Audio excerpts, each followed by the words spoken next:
Good afternoon, everybody, and welcome to our Planning Board meeting, Thursday, October 9th, 2025, and it is 4:40. I'd like to call the meeting to order. Do we have any declaration of conflicts today? I believe, Councillor McCabe, you have one. Sorry, I'm just trying to get my agenda, my package up here. Yes, I do. I will be in conflict on report number 514 to 16 Vale Drive.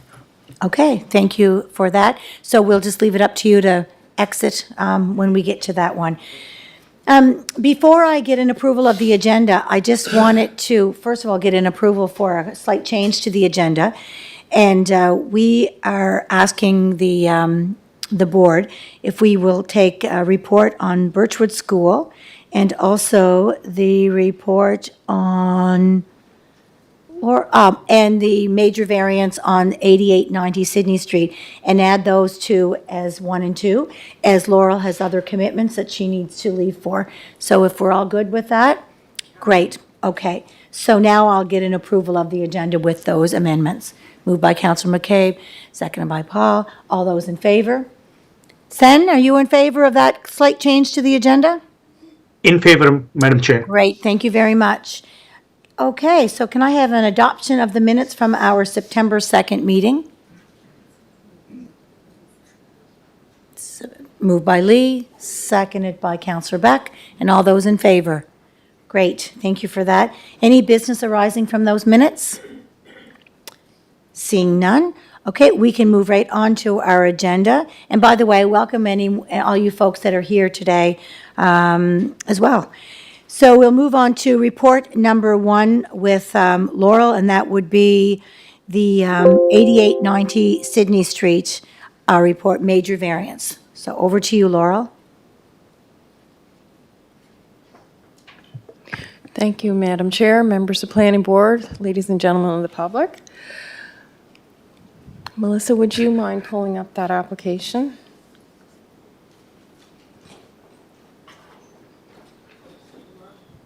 No, that's okay. Thanks a lot. So if you can go full screen. Just down at the bottom, the little hourglass.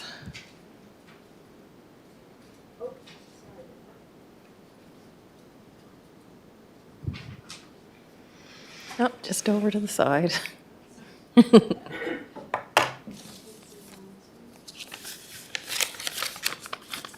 Right down at the bottom. Okay, over. That guy. Thanks, that's awesome, thank you. Okay, this is a request for a major variance for the property located at 88 to 90 Sydney Street. The applicant, Calvin Mall, is requesting a variance to lot frontage to allow the density in the building to be increased from 3 units as permitted by the bylaw to 12 units in an apartment building. The building currently houses 12 apartment units, and it incurred fire damage in the past year, and following the fire, the building owner requested planning staff to provide information to him for insurance purposes on the building. Department records did not indicate the current number of units in the building, and the only records we were able to locate indicated the building historically as being a 2-unit dwelling. So the applicant has requested the variance to bring the building into conformity with the bylaw. The frontage requirement for an apartment building with 4 units or more in the downtown neighborhood zone is 20 meters, 65.6 feet, and the property has 12.8 meters, 42 feet of frontage. Therefore, the applicant is requesting the following variance to reduce the required minimum lot frontage from 20 meters, 65.6 feet, to be approximately 12.8 meters, 42 feet, to allow for an increase in density from 3 dwelling units to 12 dwelling units.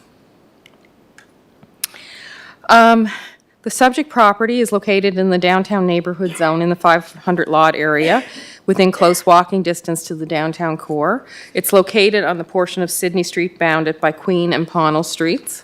Buildings within the immediate area and within close proximity are mixed use and range from commercial office buildings, single detached dwellings, multi-unit apartment buildings, and commercial retail. The property is within 1 to 2 blocks of the downtown Main Street and core, where various service, shopping, restaurants, and theaters can be accessed. So here's the property, and this is the downtown core area right here. The city's RAP files show that in 1980, the property received funding for renovations, and the building was listed at that time as a 2-unit owner and tenant occupied dwelling. Records in the 1980s indicate that each unit contained 3 bedrooms. The building currently contains 12 units consisting of 3 one-bedroom units and 9 bachelor units. The applicant has indicated that the building has existed as a multi-unit dwelling since the late 90s and 2000s, but staff were unable to confirm this. The property does hold historical significance within the 500 lot area as a designated heritage resource, and I've included some highlights from the heritage report in the planning board report. So, in accordance with section 3.93 of the zoning and development bylaw, notice of the planning board meeting regarding this application was sent to 73 property owners within 100 meters, 328.1 feet of the subject property, asking for their comments either for or against the proposed variance. The deadline to submit the comments was on October 1st, and in response to that notification letter, we received 2 emails. One letter was in opposition to the variance, and the other email requested additional information. So I did contact the author of that email and provided more information to her questions. She did indicate she may send in a letter. She was happy after the conversation. She said she may send in a letter, but I haven't received anything. So, the building was constructed around 1847 for mercantile purposes, but instead was occupied as a private dwelling. Historical records show that in the early 1860s, it was occupied as a 2-tenement house. There's been little change to the facade of the building over the years. Access into the main building is through 2 doors located at the front off Sydney Street, and there are also private entrances to 3 bachelor units at the back of the building. There are no exterior alterations required to the building to accommodate the units. The property also contains 4 parking spaces for residents at the back of the building. No additional parking spaces are required to accommodate these units as per the parking requirements for existing buildings in the 500 lot area. The frontage requirements set out in section 29, downtown neighborhood zone, in the bylaw is in place to ensure that lots within the downtown area are large enough to accommodate reasonable density and amenity area for residents. Although the building has existed for a number of years with this density, in technical terms, this property is considered non-conforming. Notwithstanding, housing and affordable rental units are deemed especially in this area of the city where residents do not have to rely on owning automobiles. They're very hard and they're in demand in that area. Many services and amenities are available in the immediate area within walking distance to the downtown. There's government buildings, there's other sectors of employment for downtown dwellers, shopping, cinemas, etc. Public transit is also readily available in this area, and it can be challenging for residents to find affordable housing within the downtown core. These types of units provide an affordable product for residents that do live in this area of the city. The city is currently under an official plan and zoning and development bylaw review, and during the review, there has been a shift to move towards policy and regulations that supports invisible density and moderately higher densities in the 500 lot area. I've included policies from the official plan that support the request from our current official plan.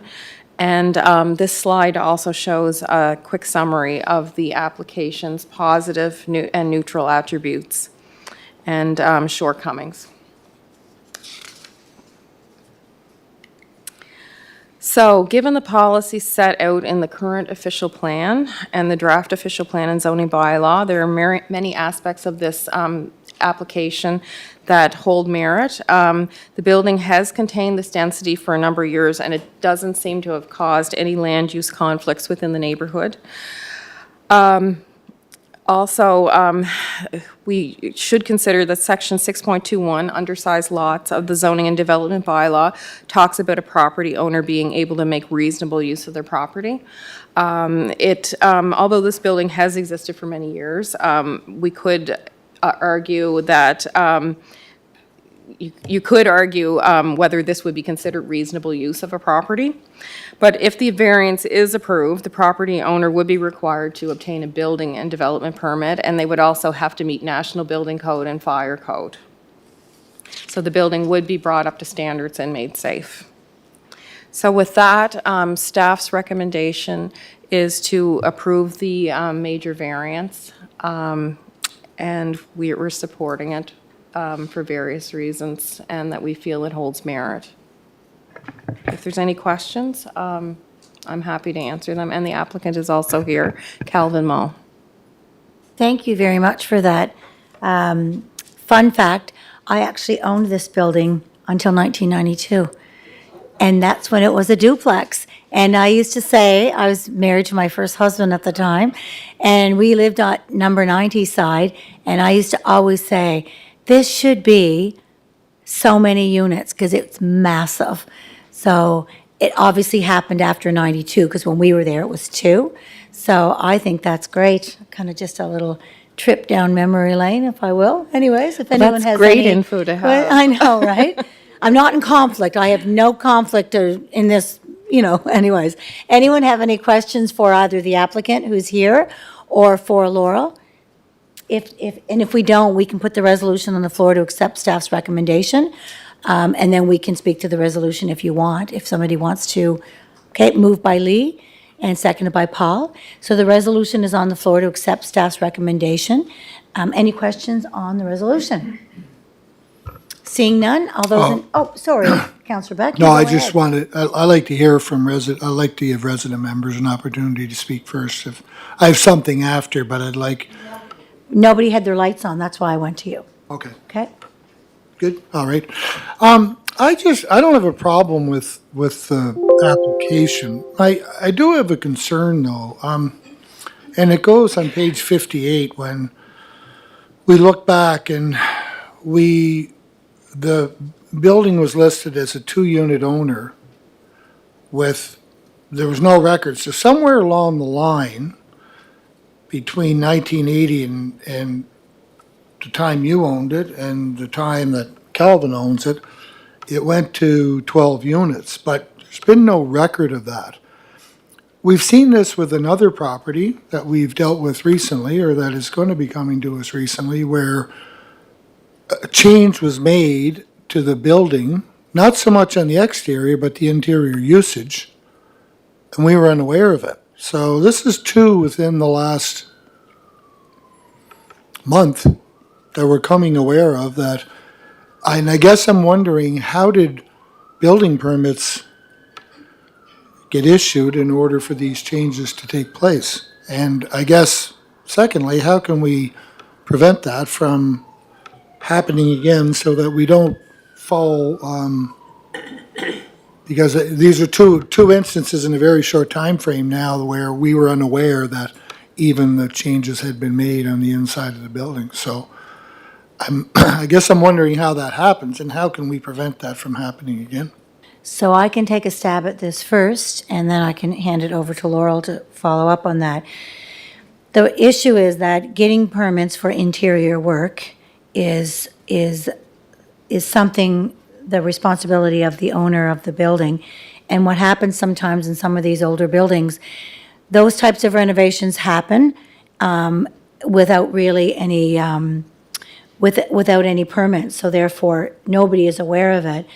But the responsibility still falls squarely on the owner, because if they don't have permits and there were fires, et cetera, then that responsibility falls squarely on the owner, which is, I think, why Calvin is here today, probably trying to make it legal so that when he does do these renovations and follows through with the building code, that he has it all up to code. But you're right, Norman, this happens all the time, especially downtown. There are buildings that look to be, they're registered as 2 and you find out they're 5, and then new owners take them over and then they have to come back here and try and bring them up to conformity. And I don't know how you stop it, because it's really the responsibility of a building owner to get permits and ask for permission. Laurel, is there anything else you can add to that? Yes, Madam Chair. One thing I might note is, yes, they do need a permit anytime there's changes and you're increasing density within a building. But the thing that's peculiar about this particular application, when the property owner came in after the fire to meet with me, I did pull up records at the time in our directory, and it showed 9 units for this particular property on a zoning inquiry that was given. And for some reason, a couple months later, I was not able to find that record. And we had both seen it when Mr. Mall was in my office. So I'm not sure if by some odd reason it got deleted or moved or whatever, but we were not able to find it, and we did a very extensive search. So it did say 9 units, but we weren't able to find those records later on. Now, anything over 9, I'm not sure how the other units occurred, but I can't really speak to that. Maybe if you have questions, we can turn that over to the property owner. Sure. Sure, you come up to this mic if you like. I think what I heard you say is when you bought it, it had 12 units in it. No, when I bought it, it had 9 units. Oh. It was a rooming house. Oh, sorry. Is it on? Okay. It was a rooming house in one side, and the other side had its units as they are today. But I didn't want to deal with rooms, and I basically put up a wall and added 2 bathrooms and separated the way it is today. But I didn't do any other major anything. It was perfectly set up, and all I had to do was put up a wall. I moved the washer and dryer, and I added 2 bathrooms, and I ended up with what I've got. So, and it's been great, good rental. I cater to a lot of students from the culinary and other students, workers from the Delta. I'm not $2,000 a month in rent. I'm lower rent, so, and I've had great tenants except one. Guy who started the fire accidentally. So. Thank you. Councillor Beck? Yeah, and again, Calvin, I'm not against the merits of the project. I guess I'm wondering about if we have a change that goes, let's say, take another building and goes from 3 to 12, and we don't know about it and something happens, the deputy's saying that, well, it's incumbent upon the property owner to get the building permit, but what if the person doesn't get the building permit? Where does the liability lie? Is that totally on the developer? Do we have any role? Does anything fall back in the city? That would be my concern, and I guess the other part of it is, are they going in and increasing density in a justified manner? And is it all in accordance with rules and regulations? That's my concern about it. It's not about this particular unit. I'm just trying to, this just came to light with a couple of units within a very short time frame, and I would like to see, I guess I'd just like to see things followed appropriately, and if we can follow them accordingly, then that would be that much better. If property owners, if the 100% responsibility is on a property owner, if their building is not up to legal conformity and they make changes and those changes have not been permissible through a zoning and development bylaw, then 100% of the responsibility is on that property owner. I would assume, and I'm quite certain that that's the right answer, but Laurel? Yes, Madam Chair. If the city's not aware of it, we can't do anything about it. The legality, in my mind, would fall on the property owner because they've put in a unit or additional units without approval. It's hard for us to tell what's going on inside a building unless we get a report from a neighbor or we have to inspect the building for some particular reason. Otherwise, it's hard to tell what someone is doing inside of a building. There are some things that give it away. Like there's clues sometimes with buildings that you can tell that there's additional units, like additional power meters, or if there's excessive parking or things like that. But if those things aren't jumping out at us, then we don't know.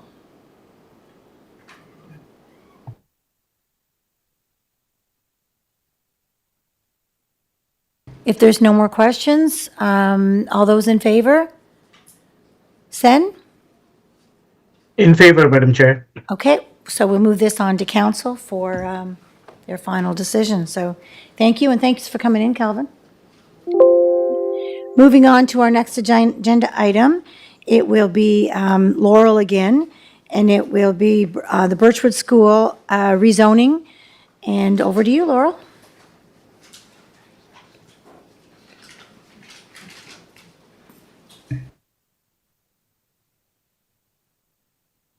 Street, PID number 363515, from low-density residential R2 to institutional I. Amend Appendix A, the official plan map from PID number 363515, from low-density residential to institutional, and to consolidate PID number 363515 on lot on Birchwood Street with PID number 363341, 49 Longworth Avenue, which is Birchwood School. And it's located right here, right here, and then this is Birchwood School. The blue threw me off. So, the government of Prince Edward Island has requested to rezone the property to allow for a mobile classroom to be placed on site, and the mobile classroom will provide additional classroom space at the location. It is also proposed to be placed over the common property boundary with Birchwood School, and therefore, that is why lot consolidation is required if the rezoning is approved. So these are the properties to be consolidated. You can see them right here. So we have one institutional and one R2. Once that happens, it will just form one large parcel.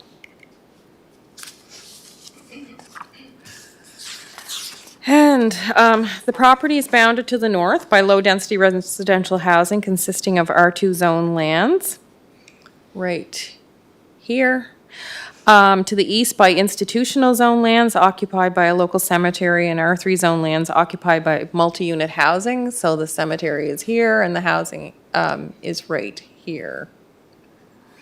To the south with Birchwood School, which is zoned institutional, and Longworth Avenue. So the school is here and Longworth is right here. And to the west with Birchwood School and low-density housing consisting of R2 zoning on the west side of Birchwood Street, which is right here, Birchwood Street, and then the housing, which is all low-density along here. So the property, it's currently zoned R2, low-density residential. It's occupied by a parking lot for the school and open space, recreational space, which also contains basketball courts. It's separated from adjoining residential development with a tree line and fencing. You can see that right along here. It's located within a mature neighborhood, and it is within a walkable distance for many of the students to live in the area of the city. The total area of the lot proposed to be rezoned is 0.402 of an acre. So just under a half acre. So, before amending the regulations of the bylaw rezoning any parcel of land, council shall conduct a public meeting to receive the views and opinions of the public and the applicant. Council may, for reasons that are in the best interest of the city, reject a proposed amendment for the bylaw without public notice and without referral to a public meeting. Council deemed the public meeting to go ahead, and the public meeting for this application was held on October 1st in council chambers. So in accordance with Section 3.10, amendments to the bylaw and rezonings of the zoning and development bylaw, on September 15th, 2025, notice of the public meeting was circulated to 32 surrounding property owners within 100 meters of the property to advise them of the public meeting and to request comments on the proposed rezoning application. No written responses were received prior to the public meeting, and we did not receive any negative comments at the public meeting. So I have included some policies in the report that, in the official plan that supports educational needs. And I'm sure you've read them. I don't need to go through them all. And in conclusion, this is a well-established neighborhood, and the school contributes to providing a need within the community. The area of the city contains a mix of single detached, two-unit, and multi-unit housing. There are many young families that live in the area and within the adjacent neighborhood. The area is very walkable for students. Students are also bused in from other areas of the city to attend Birchwood School. Integrating housing and educational facilities within the immediate area attributes to building a complete neighborhood. There are also amenities in the area that are beneficial to young families, such as parkland and open space, and the city transit system can also be accessed in this neighborhood. The property is currently being used as a parking lot and green space for the school, and rezoning the property and consolidating it with the main school parcel will bring the subject property into conformity with the use that is currently occupying it. Mobile classroom will provide additional capacity to accommodate the educational needs of children within the neighborhood until a more permanent solution can be reached. It is of the opinion of planning staff that this proposal meets many of the technical requirements for creation of a complete neighborhood, and staff are of the opinion that the request has merit and meets many of the policies and objectives of the official plan.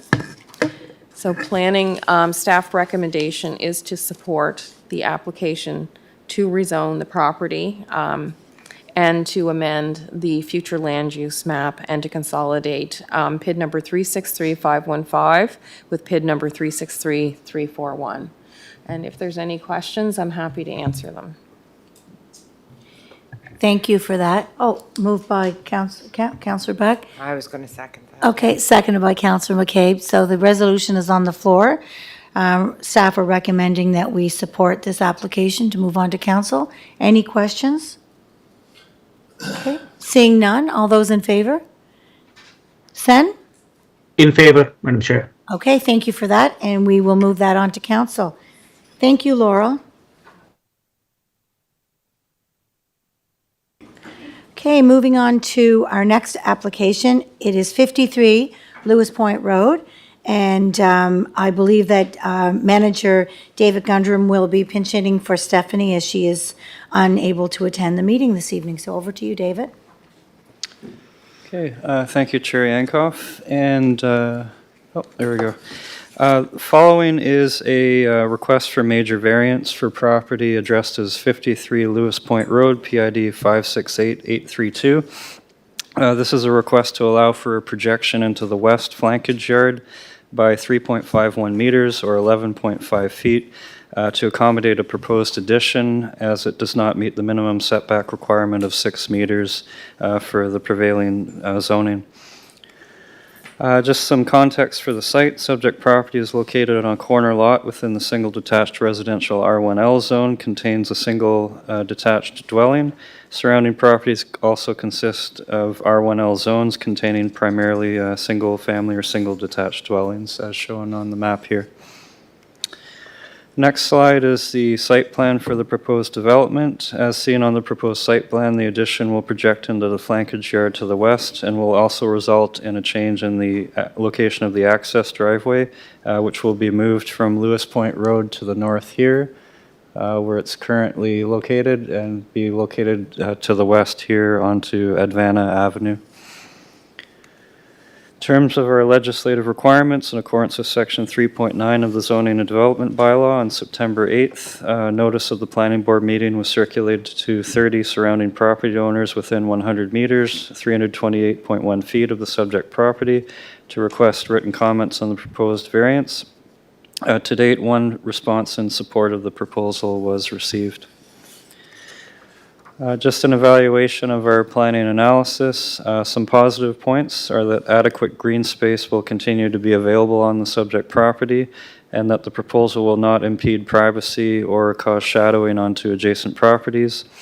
Neutral observation is that no potential impacts to vehicular or pedestrian visibility at the corner of Advana and Lewis Point Road would occur. Shortcoming is obviously that it's not compliant with the current zoning and development bylaw, hence the need for the major variance application. And just to conclude on our recommendation is that Planning Board recommends to Council to approve the following major variance for the subject property identified as 53 Lewis Point Road, PID 568832, and that is to permit a reduced flankage yard setback of 2.43 meters, 8 feet for the west-facing flankage yard, whereas a minimum setback of 6 meters or 19.7 feet is otherwise required on a corner lot in the R1L zone. So that is a summary of the application, our recommendation, and I'll turn it back to the chair for any further discussion. Thank you. Thank you for your report, David. Does anyone have any questions on this report? Yes, Bobby? Thank you, Madam Chair. Just the 8 feet from the property line, from the, to the edge of the new addition, was that approved by Public Works? Did they have a look at that? Through the chair, Bobby, yeah, Public Works has already pre-cleared that change in the driveway location, so we're all good on that front, yep. Thank you. Great. Any other questions? Somebody want to, okay, moved by Lee. Okay, seconded by Dave. Any questions on the resolution? Seeing none, all those in favor? Sen? In favor. Okay, thank you. That will move on to council. And, okay, we'll move on to our next item on the agenda. And this will be presented by Sonia, and this is 87 Pownell Street. Request for a major variance to allow for an established, for the establishment of a tourist accommodation where a single detached dwelling does not exist. Just one thing, Deputy. Yes. There was a letter that was received in support, but it wasn't on the package. For 87 Pownell? No, for the other previous one. Maybe we should 53. just probably include that for the public record, I think, should we do? 53 Lewis Point? Yep. Okay, It said, in the attachment E, it said none received, public responses, But but there in was the, one. in the report, it said there was one in support. yep. Through the chair, Councillor Beck will clarify that for when it goes through to council. Perfect. Yep. Thank you. Maybe it was just received a little late or something, and they just didn't get it in there, but thanks for noting that, appreciate that. Okay, Sonia, over to you. And I also want to note that the applicant is here too, who will be providing a presentation after our planner does their presentation.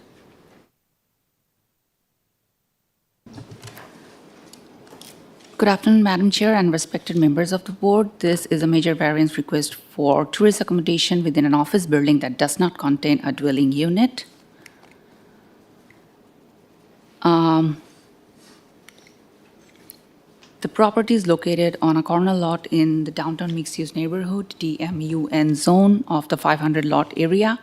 It is bounded to the north by a designated heritage property, which is 93 Pownell Street, which is a commercial building within the DMUN zone. To the east by downtown Main Street, DMS zone land occupied by a commercial or community building. To the south by Park Cultural PC zone consisting of Connaught Square.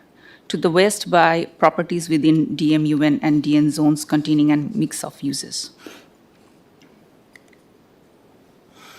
In accordance with Section 3.9 of the Zoning and Development Bylaw, on September 8, 2025, written notifications was sent to property owners located within 100 meters of the subject property.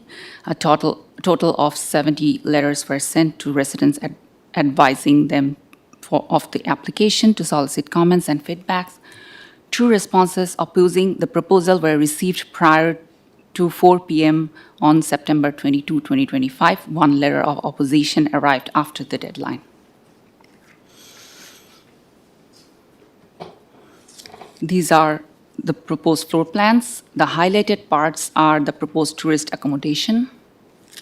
This is main floor, second floor, and third floor.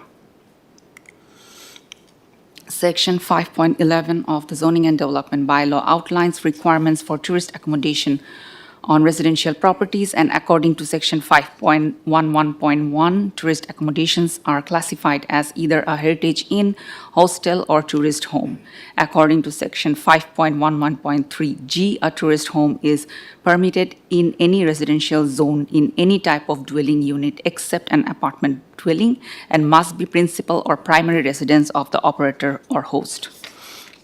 Whereas Appendix A definitions of zoning and development bylaw states dwelling means a building or portion thereof used for residential occupancy, including a single dwelling unit, 2 units, and multi-unit buildings, but shall not include hotels or hostels, whereas dwelling unit means a suite operated as a housekeeping unit, used or intended to be used by 1 or more persons and usually containing cooking, eating, living, sleeping, and sanitary facilities, but does not include a lodging house limited, hotel, or recreational vehicle. As the proposed use is located within an office building and not within a residential property, and given that the premises does not contain cooking facilities, it does not meet the criteria for dwelling unit. Consequently, the use does not satisfy the definition of a tourist home as outlined in Appendix A, definitions of the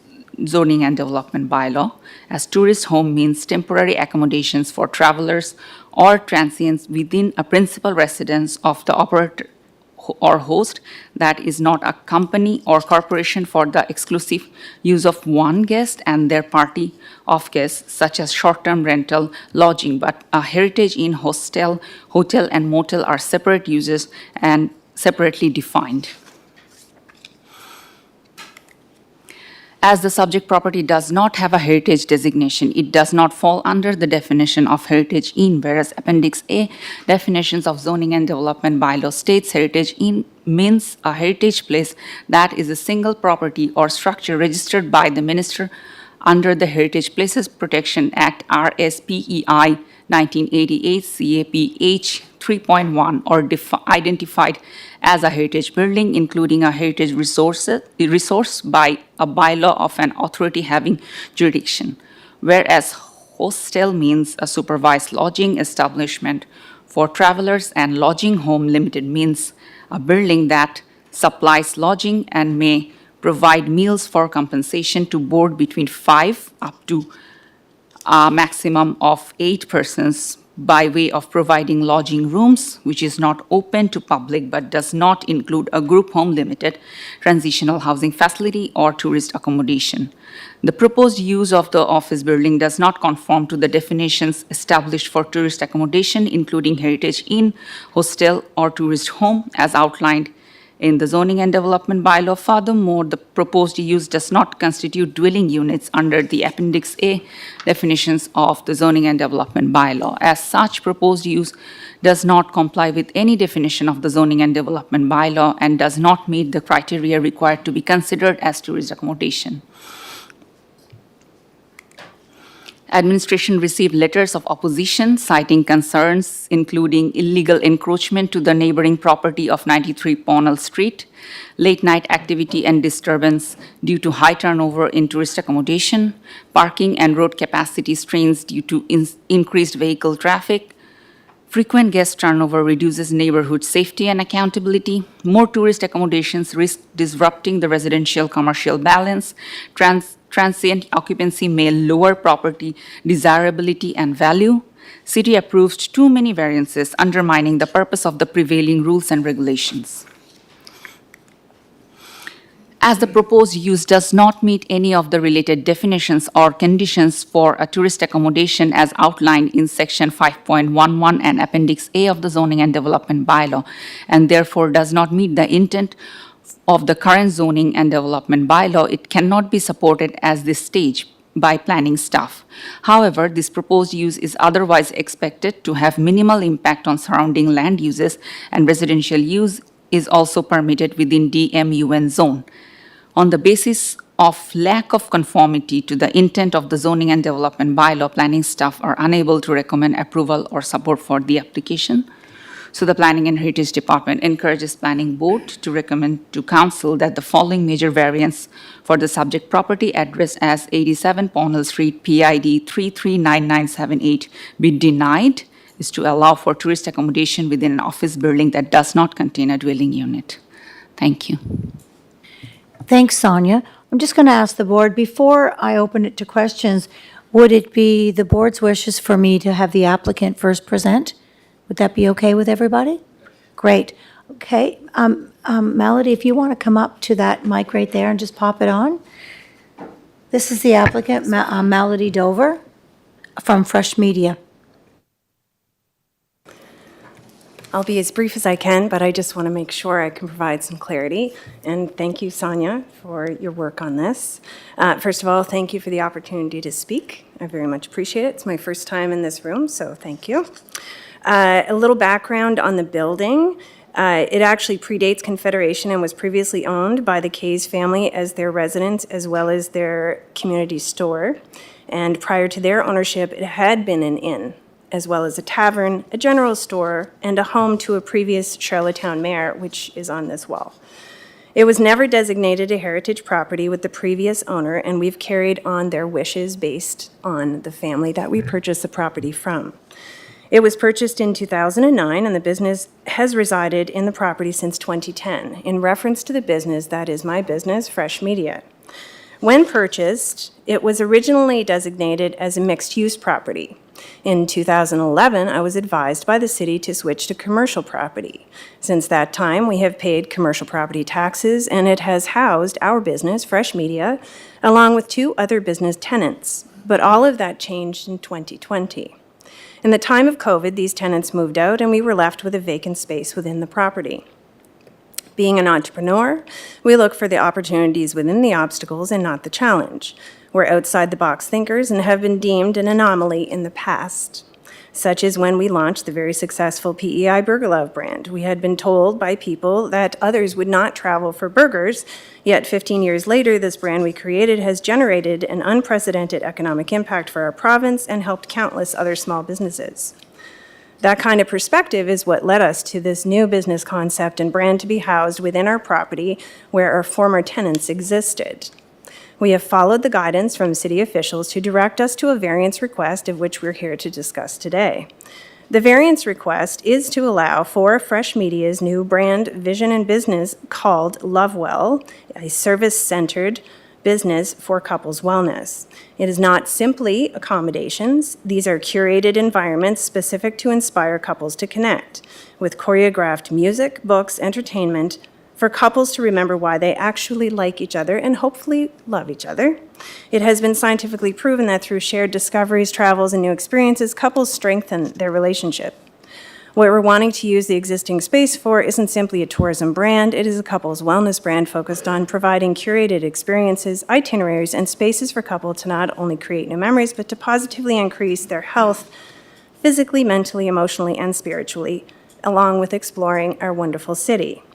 Today, couples are bombarded with daily tasks, routines, and responsibilities. Lovewell is a safe space for all couples, as well as LGBTQIA+ community to explore and reconnect. I think we can all agree that if you have a partner, you most likely are putting yourselves last when it comes to love. As well, Lovewell in the city will connect with our existing Lovewell Coastal Cottage brand that is located in Chelton, Prince Edward Island. This is a brand beyond the borders of the city. And as a business and brand builder, we know that new concepts do not always fit the existing boxes. In regards to that, I want to clarify something that was circulated in the document mailed out to the city, and it was also addressed in the floor plans here.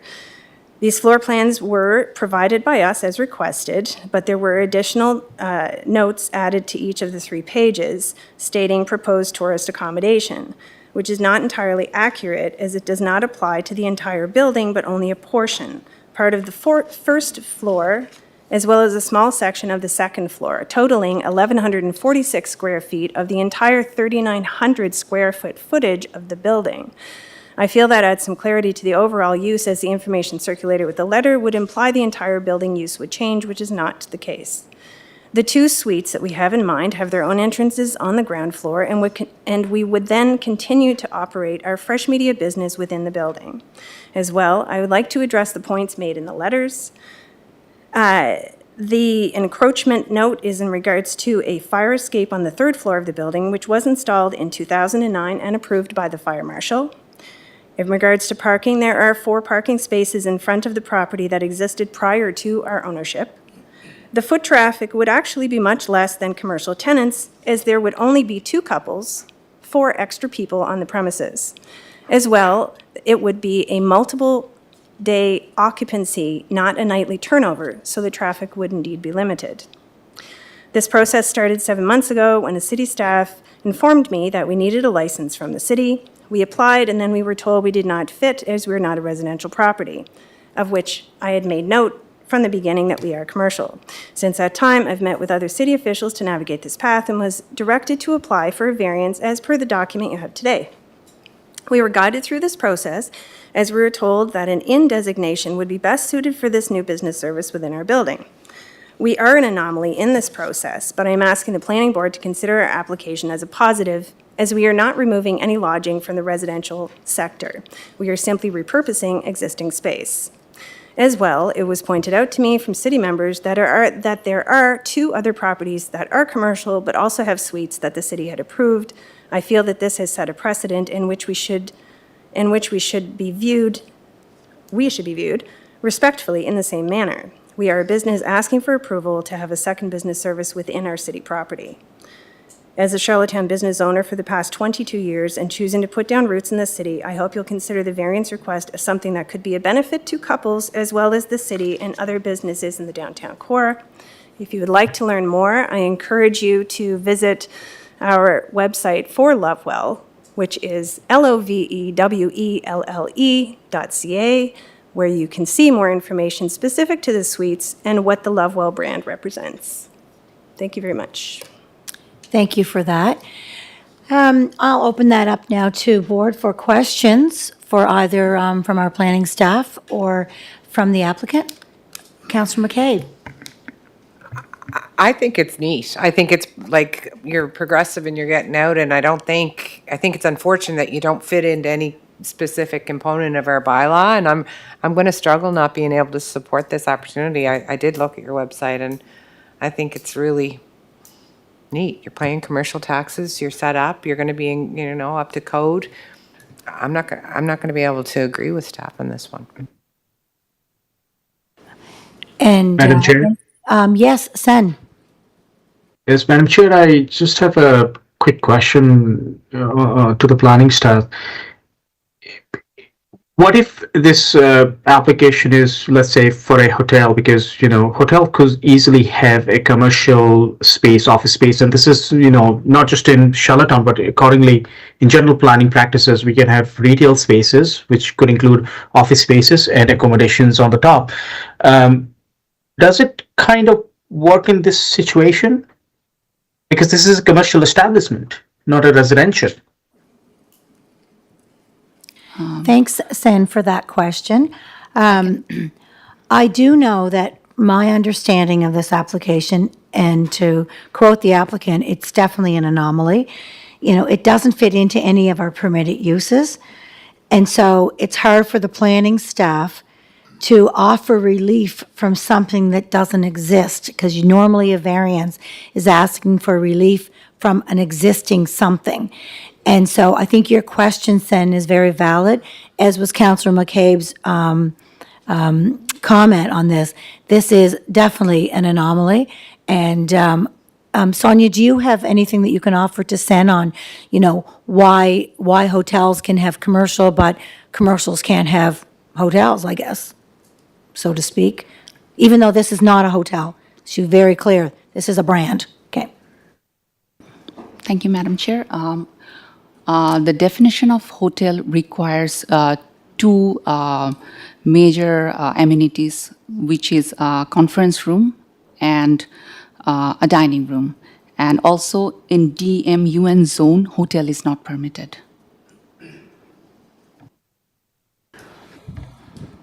Okay, that is, yeah, okay, I see the point. Now, Madam Chair, just a, on the heritage side of the things, I know this heritage application is with the minister. The minister would have to designate, I believe this is the Minister of Tourism and Culture who would have to designate the heritage, if this building is of heritage value. I definitely see the point made by the applicant that this property has been in existence pre-Confederation. Wondering if the applicant ever put an application with the ministry? Sen, in her presentation, they're respecting the wishes of the previous owner, who, although it did apparently meet the criteria for a heritage designation, they've chosen not to proceed in that direction. And the new owners, which is our applicant today, or I guess not that new, since 2010, are respecting the wishes of the previous owner. Now, if you, as the applicant, want to add any to Sen's question, you go ahead. Thank you for the question. In regards to the property, we definitely see it as a historical property because it's been around for a very long time and it has housed many different businesses and purposes. But the family that we had purchased the property from, the father had a conversation with Catherine Hennessy when the heritage designation had started, and he opted out of the program. And the daughters we purchased the building from were quite adamant to follow through on their father's wishes. Hence, this is where we are today. No, I do appreciate that, and I value the sentiments, of the previous owner. I'm just saying, was it part of any restrictive covenant or a sale? If you're not at the liberty to speak on that, you feel free not to, ignore my question here. But it's been over 10 years, 15 years now since you bought the property, and I'm just wondering if if there is any legal restrictions for you not to go ahead, or is this just like fulfilling the wishes and and acknowledging the sentiments of the previous owners? That's about it. For me personally, I believe it's more about fulfilling the wishes of the family who had owned the building since 1926. So we're just following through on their request. Okay, thank you so much, Madam Chair. In this case, the spirit of the request, like especially on the heritage side, is whether you designate it or you just give it a name heritage, and it doesn't, it's still kind of against that the spirit of that conversation, or that agreement between the previous owner and the new owner. But at the same time, I don't see this being designated as a heritage and as a heritage property without ministerial approval, and the applicant is not going to move forward in that direction unless they change their mind.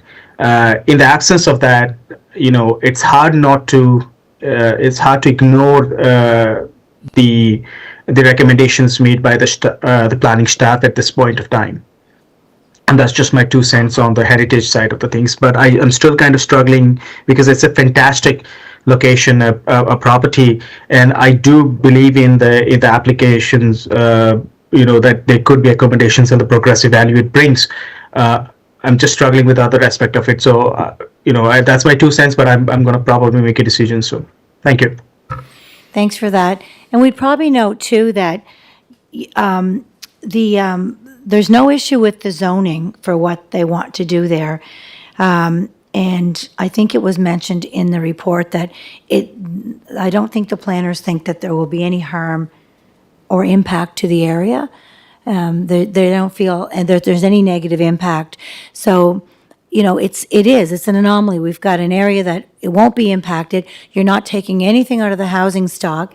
It's already a commercial building. They're paying their commercial tax, and they're creating a brand that that is like a cousin to Fresh Media, which is their signature style, is to create unique brands like this. So anyways, I'll open it back up to the rest of the folks for any questions. Lee? My question was the rental units themselves. Are they rented by the day, the week? That's a good question. How many date nights do you need in a row? Well, that was the question. Well, as far as I know, historically, that's never been the use of the building. That's a really good question. It would be I would be looking at a 4-night minimum. So we're looking for a lengthy period of time where two individuals that really do need to have quality time together will get that expansive amount of time that they can focus on one another, along with experiencing the city. We have curated itineraries for people to experience. We have information for them to consider the best places to hold hands in Charlottetown. This is all about romance. If you've ever watched the movie When Harry Met Sally, it's about those iconic moments that happen in the backdrop of an amazing city. And here we are in Charlottetown, which is the most quaint harbor city that people could fall in love with and each other all over again. Right, so we're not talking hourly rate here or anything like that. No, not nightly. Yeah, Okay. it would be multi-night for sure. Thank you. Thanks. Councillor Beck? Yeah, this is a weird one. It's one of those things like everyone loves the policy until the policy doesn't fit. And sometimes that happens.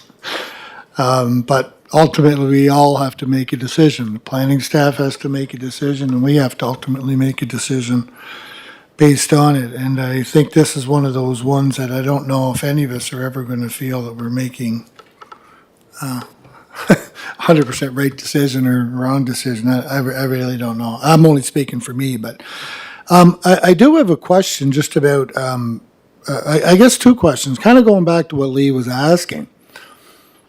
Is this wellness-only rental? Like if couples are not coming in, can this be rented for family wants to come down, or a couple wants to come down and just whoop it up in downtown Charlottetown? Can they rent the place, or is this uniquely saying you're coming here for this as part of a curated package, as you were referring to? Maybe if you could answer that question first. Happily answer that question.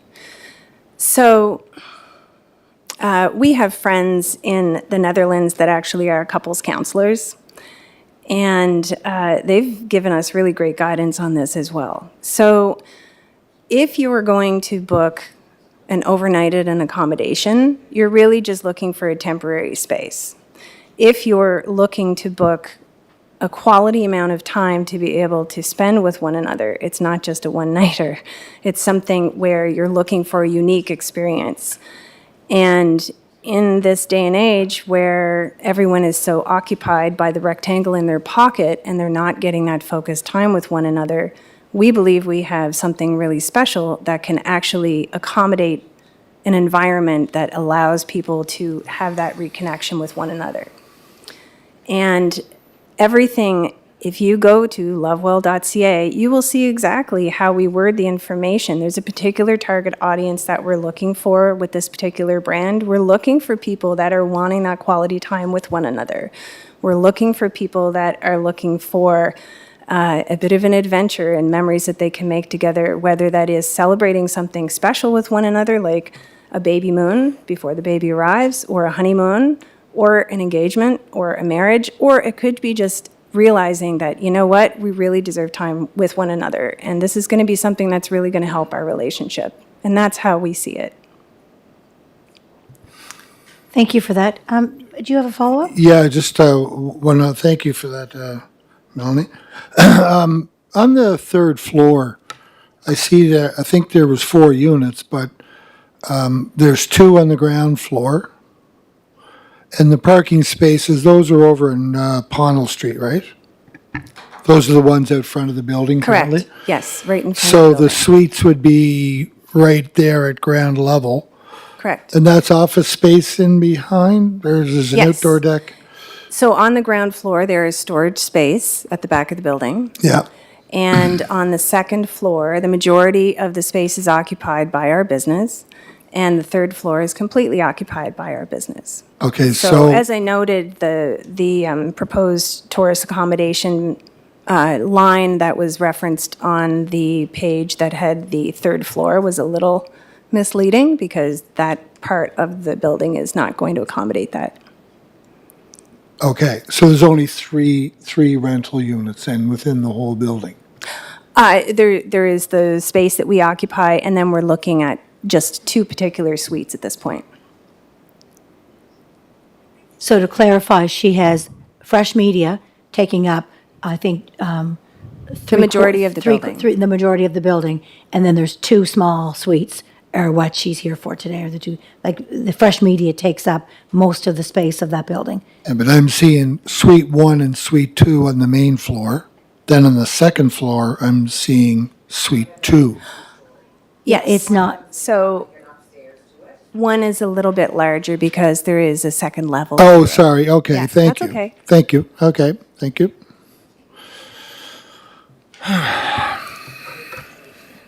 Dave? Yeah, just a quick, brief question. I did look at your website. You're advertising 2 Charlottetown units now. Is that what we're talking about here? You're, That's what we're talking about, yes. okay. And if No, I could- just said there's, on her website, you're advertising 2 units in Yep. downtown Charlottetown, which is the same ones we're talking about. Yes, my exactly. understanding. That's all I wanted to know. Thank you. And But as she well- hasn't, but since since she was alerted that she can't do anything until this process is done, she hasn't rented them. No, not at all. No, I don't even think Yeah. they're built yet, probably. I Yeah. have no idea. That's So fine. in reference to that, you'll also see that there is a profile for the cottage as well. So you can see that it is all under the same brand. Thanks. Jackie, go ahead. Thank you. I was just wondering, am I correct in thinking that if this variance was approved, it would be tied to the existing building and existing lot? And not suggesting that this applicant would do it, but if the variance was granted, there would be nothing permitting someone who owned the building in the future from turning this into a tourist accommodation in entirety. Like, if a tourist accommodation is now allowed in the office building, could they turn the entire building into a tourist accommodation? A variance is tied to the building, and if it doesn't continue the use for 6 months, it reverts back to the original use. So it can go with the building, but if it stops it has to be the same use that it is in now, and if it doesn't continue with the same use of those 2 spaces, then it would revert back to full commercial. Did I explain that right, Sonia? Okay. Okay. So a variance does follow property, but if you don't continue with the variance that had been approved on the space, the actual the PID space, if you don't continue with it, within a 6-month period, it reverts back to the original. But what goes with the purchase of the building is what the existing owners are doing with it now. So if they sold it, it could be sold as those 2 lodging spaces, but they can't expand and make it into a whole place, because if the variance was approved, the variance is only speaking to the 2 little spaces that she's asking for. So that would go with the building, but not the rest of the building. Whoever owned that building later, like if Mel wanted to expand it more than that, if she was approved, she can't. She has to come back and ask for more permissions. Does that make sense, Jackie? Yeah. Okay. All right. So if someone buys it, then they're buying the storage office space and in suites as they are intact. Yes, Lee. What would your motion be? You want to? Okay, so Lee is putting a motion on the floor to, instead of accepting staff's recommendation, planning board is, Lee is putting a motion forward to accept the applicant's application, and so we're to go against staff's recommendation. So that's moved by Lee. I Do- will second that and- we don't support staff's recommendation. Okay, and seconded by Julie. Counselor McCabe. So the motion on the floor is to not accept staff's recommendation. So do I have any questions on the resolution? Okay. Yes, Counselor Beck. So the motion on the floor is to reject staff's recommendation.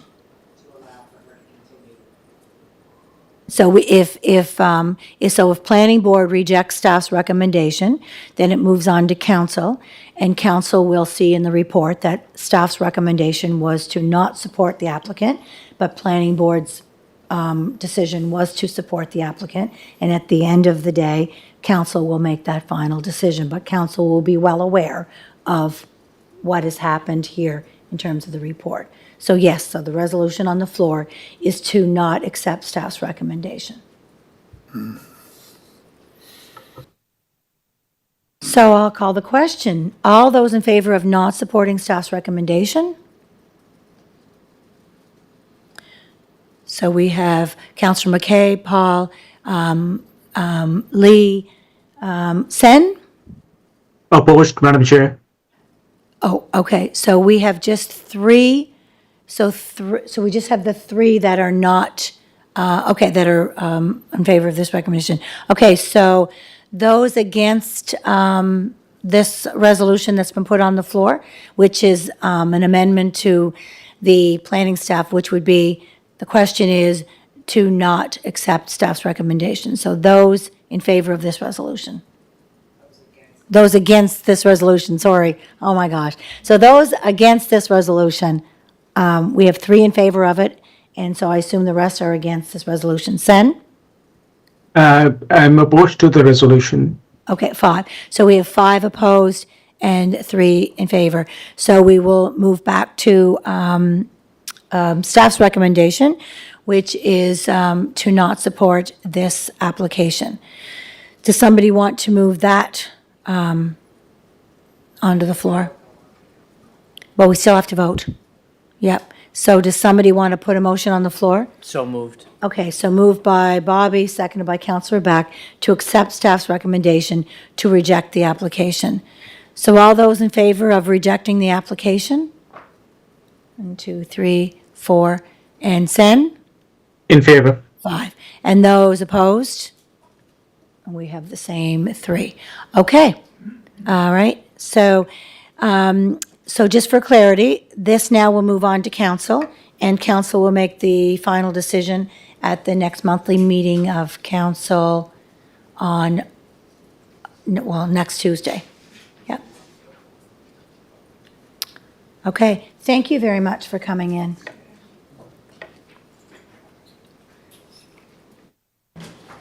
Okay.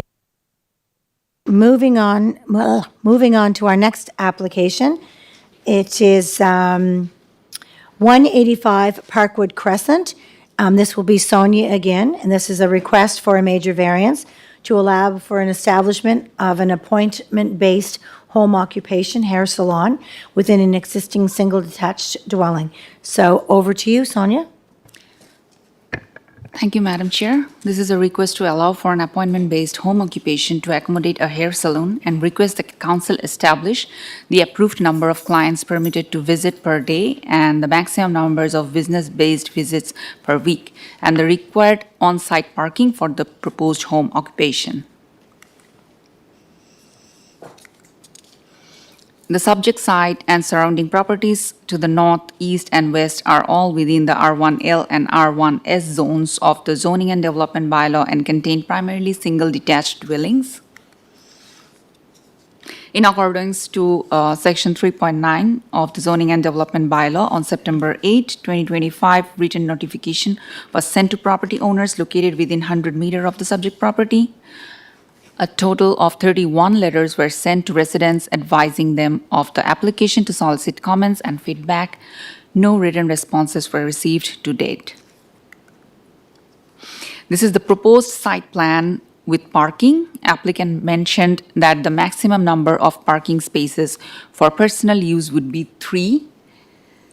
There are 6 parking spaces according to the drawing supplied by the applicant. Maximum number of clients per day would be 3, and per week would be 8. That is the number anticipated by the applicant. This is the proposed floor plan. Section 5.9.3F of the Zoning and Development Bylaw outlines regulations for home occupations and states that additional uses, including uses with appointments typically based on an hourly basis or as scheduled, may be considered following the process of review for a major variance. Section 5.9.1K states that the maximum number of clients permitted on the premises of appointment-based home occupation at any one time will be determined by council. Additionally, as per Section 46.1 of the bylaw, the required parking will be left to the discretion of council for appointment-based home occupations. As per Section 3.9.1I of the Zoning and Development Bylaw, where a land use proposal does not involve a rezoning application and variance request is not considered to be substantial, then it is appropriate to evaluate the land use proposal by means of a major variance. The proposed business has potential to increase traffic counts in the residential area adjacent to Parkwood Crescent, where street parking is already limited. This impact can be addressed through council setting an appropriate maximum number of daily visits and an overall maximum number of weekly visits to the business and requesting on-site parking for clients. In response to city circulation letter, no written responses were received by the deadline. The Planning and Heritage Department encourages Planning Board to recommend to Council that the following major variance for the subject property addressed as 185 Parkwood Crescent, PID 442202 be approved to allow for an appointment-based home occupation to accommodate a hair salon, and request that Council establish the approved number of clients permitted to visit per day and the maximum number of business-based visits per week, and the required on-site parking for the proposed home occupation. Thank you. Thank you for that, Sonia. I will note that the applicants are here as well, if anyone does have any questions for them. Just remind me, Sonia, before I open it up to the floor, if the board supports staff's recommendation, does the major variances still go on to council? It's the minors that don't. Is that correct? Yes. Okay, gotcha. So, all right, so I'll open it up to the floor if anyone has any questions, or they can put a resolution on the floor first if they wish. Yeah, Question, Madam Chair. I'll move it. Okay, so moved by Councillor Beck and seconded by Dave. So the resolution's on the floor, and I did hear you, Sen. I'll get to you in 2 seconds. Bobby just has his mic on first, so over to you, Bob. Thank you, Chair. We're being asked to vote on this, and then it says to allow for an appointment-based home occupation to accommodate a hair salon, and request the council establish the approved number of clients permitted to visit per day and the maximum number of business-based visits per week and the required on-site parking. I don't think we've ever had to vote on a case where we didn't have that, did we? Yeah, you know what? Yeah, you haven't, but council has. Oh, yeah, no, we've been down this Okay. I don't think I... bizarre little circus before. It's there, and council, that'll be a council thing. But the board doesn't. But we were through this with another, I think it was a massage therapist, just a few months ago, and council did go in, and I think it was, actually, Norman, you're probably very familiar with that, because I think you helped kind of formulate the amounts, so I'll just give it over to you. Yeah, that was the one. I was just going to ask that question because referencing Queen Elizabeth Drive, the move there. So I think it would be good. I'm supportive of the motion. I'm supportive of the moving it on. But I think we have to have a concrete number. I think we did that the last time where it was specified so that when it went to council, they did know, okay, it means this many, so people in the neighborhood can know that this is what it actually means in terms of numbers. So if we could, I think I heard you say 3 parking lots and 8 visits per week, Sonia? three parking is available for customers. Right. Maximum number of visits per day anticipated by the applicant is 3, and maximum number of visits per week is anticipated by the applicant is 8. 8, okay. All right, so max of 3 a day. Okay, thank you. So would we, to give the applicant a little leeway, do you want the planning board to put a recommendation in to send on to council with the amount of, that you recommended or our own recommendation so that council doesn't do it, or are we just waiting for council?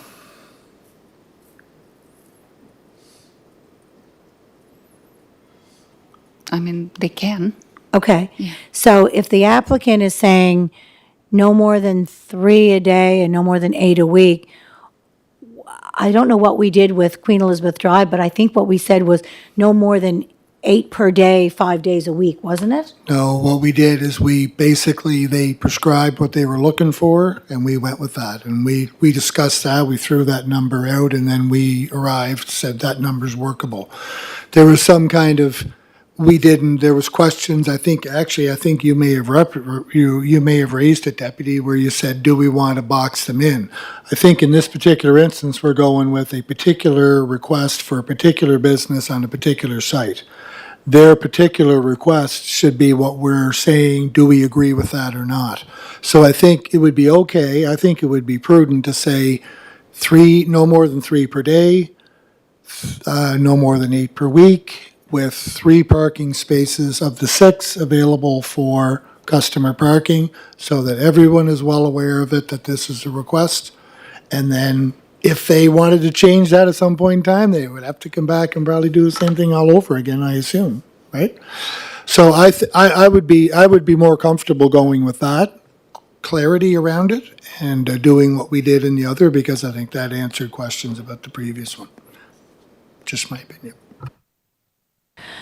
Okay. I will just note that the applicant is here. If the applicant, do you have any comments? Are you, you're here, so I've given leeway to other applicants, so therefore I have to offer the same to you as well.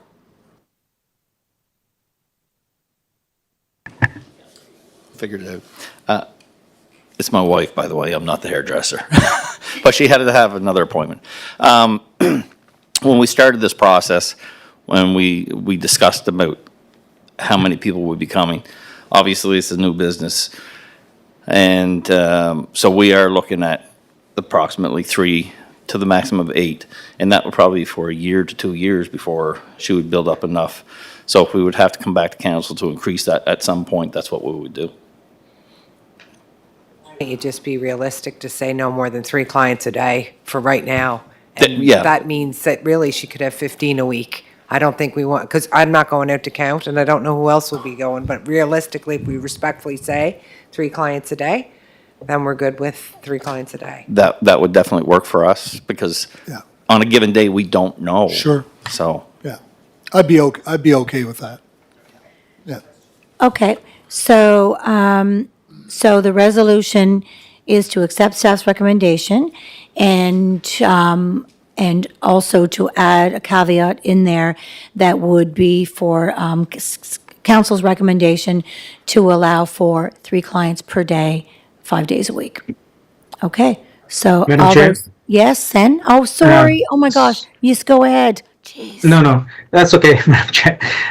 2 things, Madam Chair. First of all, this 3 people maximum and 15, this is anecdotal. This is not based upon any kind of, this is very discretionary, on the council, should the council approve this. Now, I don't know, but I feel like, when, this is not a land use decision when you put a number on a business visitor. And I don't know, maybe the planning department should check with the solicitor, because you are interfering with the, yes, you can regulate the land use, but can you regulate the business, the trade? Because freedom of trade is the constitutional right. And I think by doing so, putting a number, and that number, if the council, if it is allowed, then the council, or in this case the planning board, would have to make sure that the number is past the test of reasonability. Is that number reasonable? has it officially been required in the application? The application has officially requested it. So I would have to go, onto all those details before we put a conditions like that. Now, this is just my own personal, my own assessment of this application, and this could be, at the end of the day, it's a privilege of the board to make a collective decision on this, to recommend or not to recommend. I'm absolutely in favor of supporting this major variance, but I'm struggling with this. A restriction on per day visit and maximum visit. And first of all, if we do that, what is the enforcement? Who is checking how many people came? That great question, Sen, and it's kind of similar to, we make these land use decisions here, and on occasion somebody might say, "Oh, is it a short-term rental or is it a long-term rental?" And if they adhere to the land use of that, we often say, "Oh, no, you can't ask that question." So it's kind of the same thing. So Sonia, do you have any comment on, is that actually a land use? And is that in our zoning and development bylaw? And if it is, maybe that's something we add to our list to remove as we embark on the changes to our zoning and development bylaw. Mike would answer that. Thank you, Madam Chair. I guess just in response to some of those comments, I know we discussed this at the that last application where we went through the same exercise, and I think this is something, it's a good example of where we want to try and reduce regulation, reduce red tape where it makes sense to streamline our development process. This seems like an awful lot of effort to try and determine the parking requirements for home occupancy that really has minimal land use impact in the area.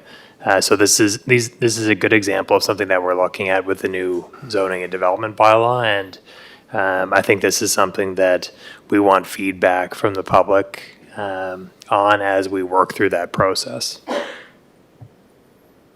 So if I hear you correctly, right now, it is in our zoning and development bylaw that we do have to set these parameters. Is that correct? That's correct. Gotcha. Says So- right there, 59.1K. Yep, so there we are, that's where we are today. Maximum number of clients permitted on the premises at any one time, and the maximum appointment-based home occupations will be determined by council. Again, may not like the rule, but that's what it says. So 51K, write that down, we'll have a look at that. 5.9.1K. Oh, 5.9.1K, okay, all right.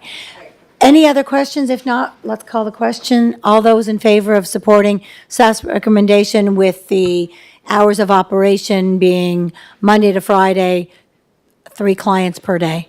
Okay, all those in favor? In favor. Oh, 5 days a week, sorry, right? We just said 5 days a week. Sorry, I take that back. Okay. All those in favor? Sen? In favor, Madam Chair. Okay. Any opposed? Okay. All right, so that will move on to council for a final decision. Yep, thank you for coming in. Okay, next item on the agenda, we have, let's get this in the right order, 1416 Vale Drive, and that would be our manager of development planning. This is a request for a major variance. Over to you, David. Okay, thank you, Madam Chair. Following application is a request for major variance at 1416 Vale Drive, PID 355826. This is a request for major variance to permit a reduced front yard setback of 3.7 meters, reduced rear yard setback of 4.1 meters, a reduced lot area of 274 square meters for an interior lot, and reduced lot area of 244 square meters for a corner lot that would all be within the R3 zone. The existing lot contains a semi-detached dwelling that is bounded by properties in the R1S and also the R3 zone. Property bounding to the south is noted as containing a multi-unit dwelling, and subject property is shown as highlighted in red at the corner of Vale Drive and Pembroke Terrace. The major variance for front, rear yard setbacks as well as reduced minimum lot area is required to facilitate a future subdivision of the existing lot along the existing party wall of the semi-detached dwelling. The lot subdivision would create one new corner lot as shown on the survey sketch and one new interior lot as well. The proposed subdivision would result in a shift in position of the existing rear and front yards from the current arrangement, and therefore that's one of the primary reasons why the variance has been applied for. As far as our legislative requirements are concerned, in accordance with Section 3.9 of the Zoning and Development Bylaw, on September the 16th, 2025, notice of the application was circulated to 31 surrounding property owners within 100 meters, 328.1 feet of the subject property, to request written comments on the proposed variance. No feedback in response to the circulation was received. In terms of our evaluation of the variance, a couple of positive notes. The variance would not intensify any existing impacts from the established land use.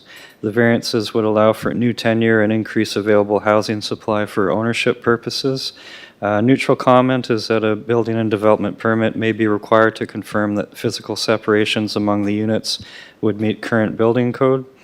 Shortcoming is that proposed subdivision would not meet the current requirements of the R3 zone, hence why the variance has been applied for. And to summarize our recommendation, Planning and Heritage Department encourages Planning Board to recommend to Council that the following major variance for subject property addressed as 14 and 16 Vale Drive, PID 355826, be approved to allow for an existing semi-detached dwelling on the subject property, to permit a reduced minimum front yard setback of 3.7 meters, 12.1 feet per unit of a semi-detached dwelling, permit a reduced minimum rear yard setback of 4.1 meters, 13.4 feet per unit of a semi-detached dwelling, permit a reduced minimum lot area of 274 square meters per unit of a semi-detached dwelling on an interior lot, and lastly, permit a reduced minimum lot area of 244 square meters per unit of a semi-detached dwelling on a corner lot. So that is a summary of the application and the request, and I'll turn it back to the chair and board for further discussion. Thank you. So basically, in layman's terms, if that's the right term for it, basically this is a duplex, and they're asking to divide it up that they can have two separate PID numbers and they can sell one. Through the chair, that's entirely correct, yeah. Okay. And I'll just add the subdivision can't occur, like the variances are, once you subdivide that lot, it shifts where the rear and front yards are, and there's not enough land base to meet the minimum lot areas for the two new lots that would be created. So when we understand that the semi was built around 40 to 50 years ago, and at that time there was no consideration that it would be subdivided. Fast forward to today, we have our modern regulations, current standards, so when they go to subdivide it, it changes where the yards are, and they don't have enough lot area to meet the current minimum. But again, the land use won't be changing. It's just really to allow for two separate parcels to exist where there's otherwise one currently. Yeah. Gotcha. Thank you. Questions? Councillor Beck? Yeah, Dave, just a question. Currently, there's a side-by-side entrance on the front. Is one going to the back? Did I hear you say that, or did I misunderstand that? Through the chair, Councillor Beck, I can't recall exactly. I think there's more than just two doors for the semi currently. The one driveway for the east half, I'll call it, faces Vale, and the driveway for the west half, I'll call it, faces the other street. Pembroke. Pembroke, yeah. Okay, so that's the current. I can't remember that exactly. So that's the current format. That's the current format, but the applicant's been clear, they're not proposing any changes Yep. post subdivision yet. Yeah. Okay. Okay, any other questions? Just quick. Is Yes. this creating 2 lots or 4 lots? That's Through the chair, Dave, it's creating 2 lots. Currently, one will be 2 if the variance is approved. Yeah. Does anybody want to put a resolution on the floor?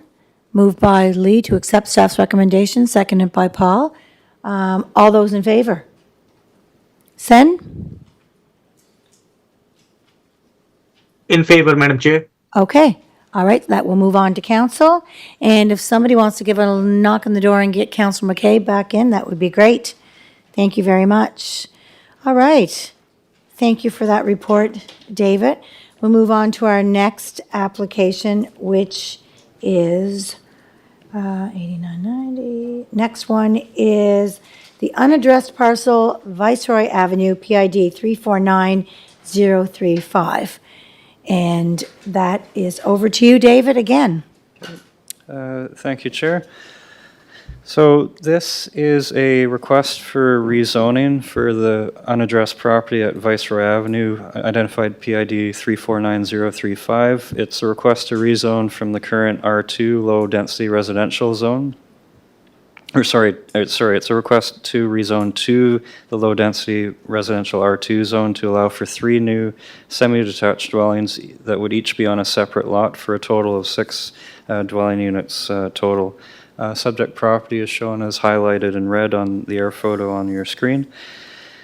Some additional site context. The existing lot is vacant, contains no buildings or structures. It's bounded to the south by multiple properties in the R2 zone that contain a mix of single and semi-detached dwellings which front onto Admiral Street to the south. Abutting to the west of the property is a property in the R1L zone which contains a single detached dwelling, and abutting to the east is a vacant lot in the R1L zone which is also undeveloped. Subject property is located directly across the street from West Kent Elementary School, which would be the property in blue here, which is institutionally zoned, and is located approximately 300 meters due west of North River Road. Next couple of slides illustrate the development proposal and concept. First slide is a scaled site plan of what the development would look like in terms of the position and configuration of the units as well as the driveways. Next is a concept rendering, street view looking south from West Kent Elementary of what the development would look like in terms of scale and massing. In terms of our legislative requirements, on August 12, 2025, City Council approved the request to proceed to public consultation.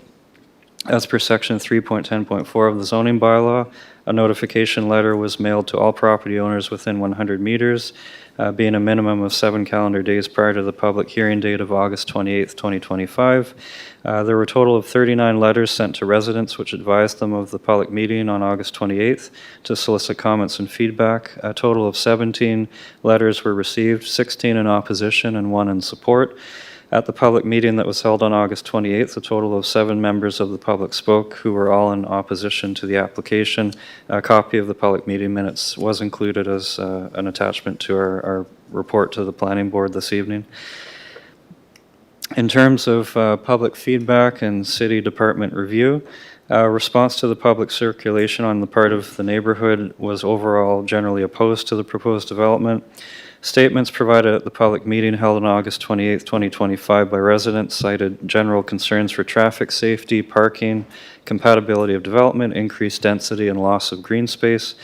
The application for rezoning, however, has received support from all city departments, including city police, for whom planning circulated at the request of city council for additional review and comment from a traffic and public safety perspective. City police offered support for the application, stating that potential impacts could be adequately addressed and mitigated for in the course of development.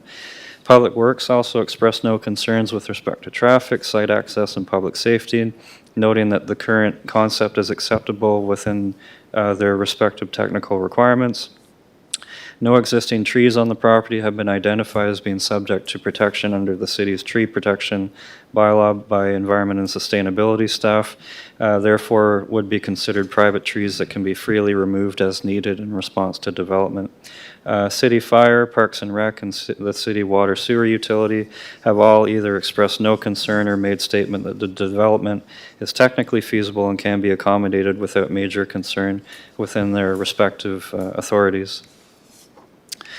In terms of our analysis with respect to the zoning bylaw, principal intent of the zoning and development bylaw is to ensure that properties are appropriately zoned so that they can reasonably accommodate permitted uses given available land base and lot configurations.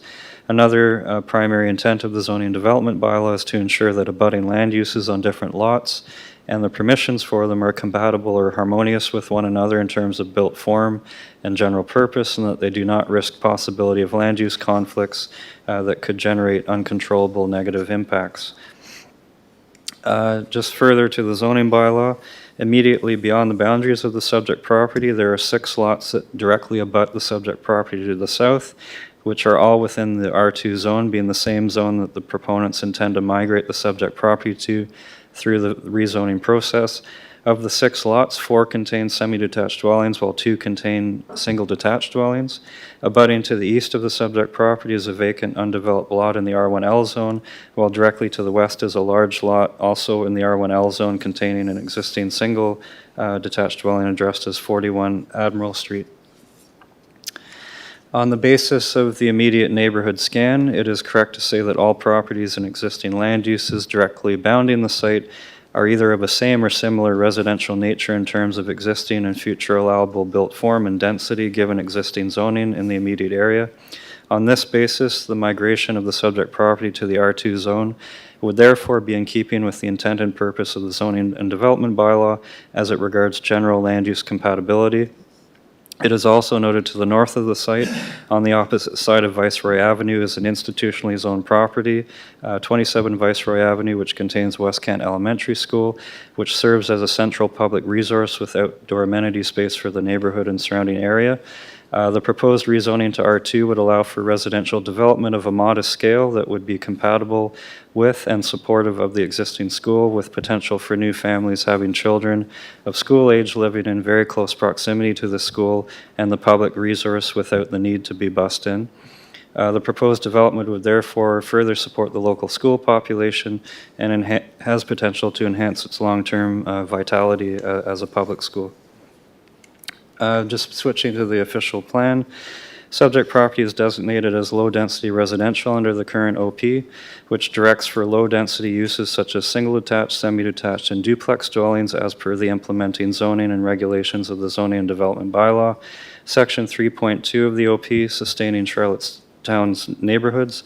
An objective under this section is to preserve the built form and density of Charlottetown's existing neighborhoods and to ensure that new development is harmonious with its surroundings.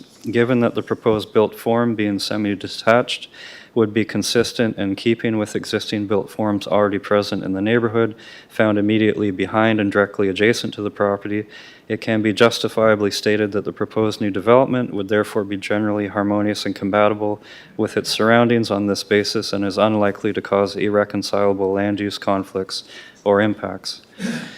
Further to the official plan, with respect to density, it's noted by general planning literature that a typical range of density for medium density neighborhoods is usually on the order of 20 to 50 units per hectare for areas containing duplexes, townhouses, and smaller apartment buildings, and for lower density neighborhoods is on the order of between 10 and 20 units per hectare for areas containing exclusively single detached dwellings only.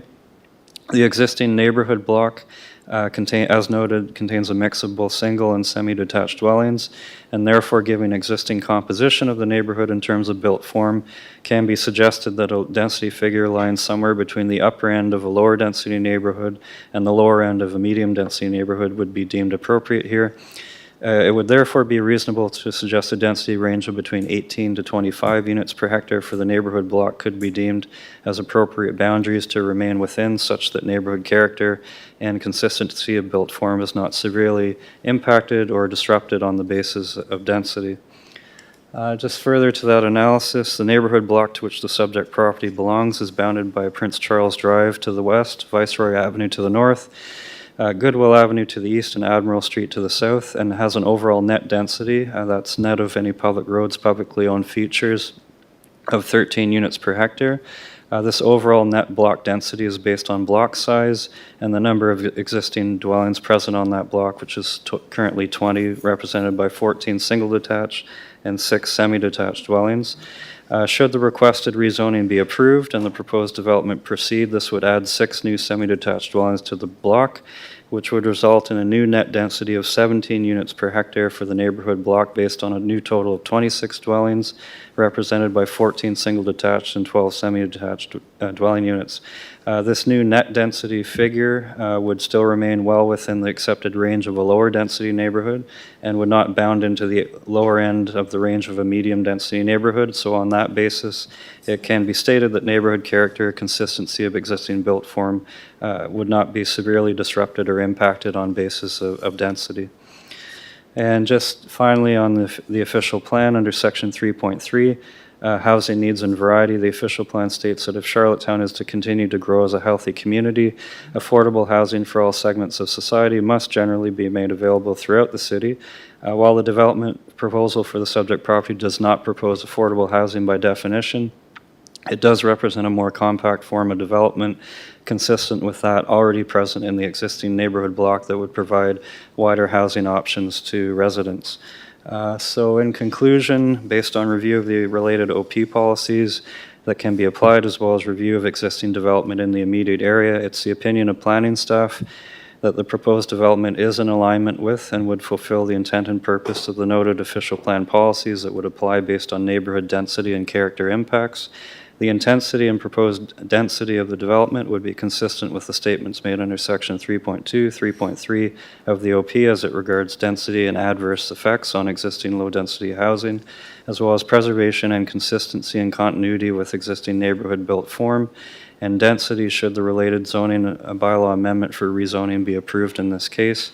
It's also noted, as mentioned previously, that all 6 commenting city departments have either expressed support for or established that the proposed development can be technically achieved within the technical scope of each department. So on that note, our recommendation, planning staff encourage planning board to recommend to council to approve the proposed rezoning for the unaddressed subject property identified as PID 349035 on Viceroy Avenue to rezone from single detached residential R1L zone to the low density residential R2 zone to facilitate future subdivision of the subject property into 3 new lots that would each contain a semi-detached dwelling for a total of 6 dwelling units. And it's noted if the rezoning is approved, application for lot subdivision to subdivide the existing property into 3 new lots would be applied for, as well as requests for variance that are needed with respect to yard setbacks to accommodate the proposed development. So I'll end on that note and turn it back to the chair for any additional discussion or questions. Thank you. Thanks, David. Just one quick question before I ask the applicant if they plan to speak to this evening. On page 70, it's noted that there were 17 letters received, but it doesn't say how many letters went out. Normally, we know how many go out within those meters. I can't find it, and pardon me if it's there, but I scoured the report a few times. Yeah, through the chair, it was in our presentation. It might have got missed in the report. We sent 39 total. Yeah. Gotcha. Okay. Oh, no, thanks. I appreciate that.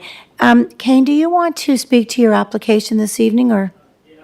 Okay, go ahead.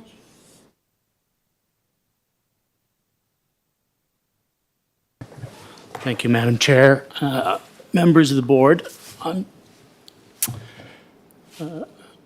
Melissa's going to pop open. I updated a quick few slides here. I think David's pretty much covered the application very well in terms of the benefits it means to the neighborhood and to the city. Yes, there was, quite a bit of opposition. But moving forward with how the new official plan sees the city growing, I don't think we're too far stretched in what we're proposing here, considering, facts such as, in the future official plan that, any mature neighborhood in the right situation, single-family PID will allow for 4 units, if I'm not mistaken. You folks all reviewed this, and that's been put through. Anyway, moving forward, I'd just like to point out that during the public consultation process, I came in and I spoke, and even before that meeting, it had been discussed with the developers at the time about the scale of the project, and they were a bit concerned themselves about the scale. And as I stated at that public meeting, there was discussion about reducing the overall widths of them. I believe it was Councillor Beck that had asked the question, well, are we going to see these changes? So just recently, I did sit down and we made some modifications. This was the existing site plan that was submitted. And this is the new proposal moving forward. After looking at the layouts of the units, I was able to cut them back and take 8 feet off each one. So I believe I mentioned, close to doubling at the original. So we are pretty close to that. So we've widened out, so there's now 36 feet between these 3 buildings. And as David pointed out on Admiral, currently there's 5 buildings now with 8 units, and in this case, we're proposing over the relatively same width, we're proposing 3 buildings and only 6 units. So that's just another look at it. This is an aerial view of it. Again, aerial view of the original, and that's just widening them out. And again, the idea allowing some more natural light through, bringing the overall scale and face of the buildings in a bit more. This, again, still conceptual at this point, but, as I spoke at the original public meeting, the developers are very cognizant of their neighborhood. They're very proud of it. They're proud of the canopy, the tree canopy, the overall character of their neighborhood, the classical style. They really appreciate the classical style, and they're going to maintain that. So that being said, this is the original concept renderings, and that would be narrowing them in a bit. Obviously, the scale, it's not quite as intense any longer. This is just another look based on the original submittal. And that's, again, taking them in a bit more. Scale has come down quite a bit. So those are the updated slides based on what I'd originally presented. If there's any questions based on what I just showed, I'm here to speak. Yeah? Thank you. So the updated slides, just so I have clarity, it's still the same amount of units, you've just made Yes. them a little smaller? Yep. Gotcha. Okay, I just thinking that clarity. Yeah. Thank you, Kane. Okay, I'll open it up for questions to the board.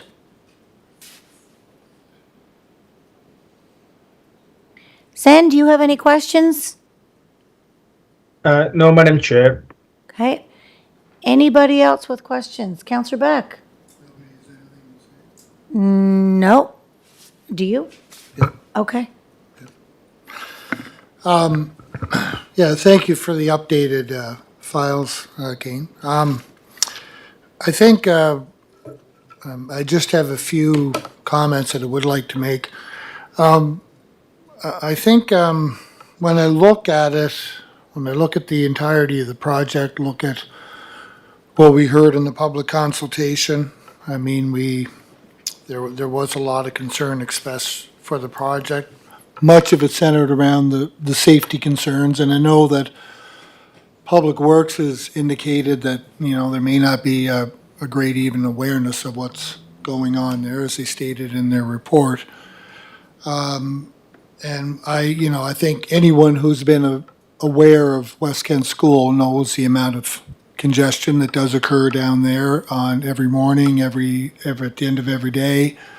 And of course, if there's any early school closures, any school events that are going on, that sort of thing, when you have 350 plus students in an area, it does warrant those safety concerns. So, we heard that loud and clear from the residents on that time during the meeting. On page 71, I was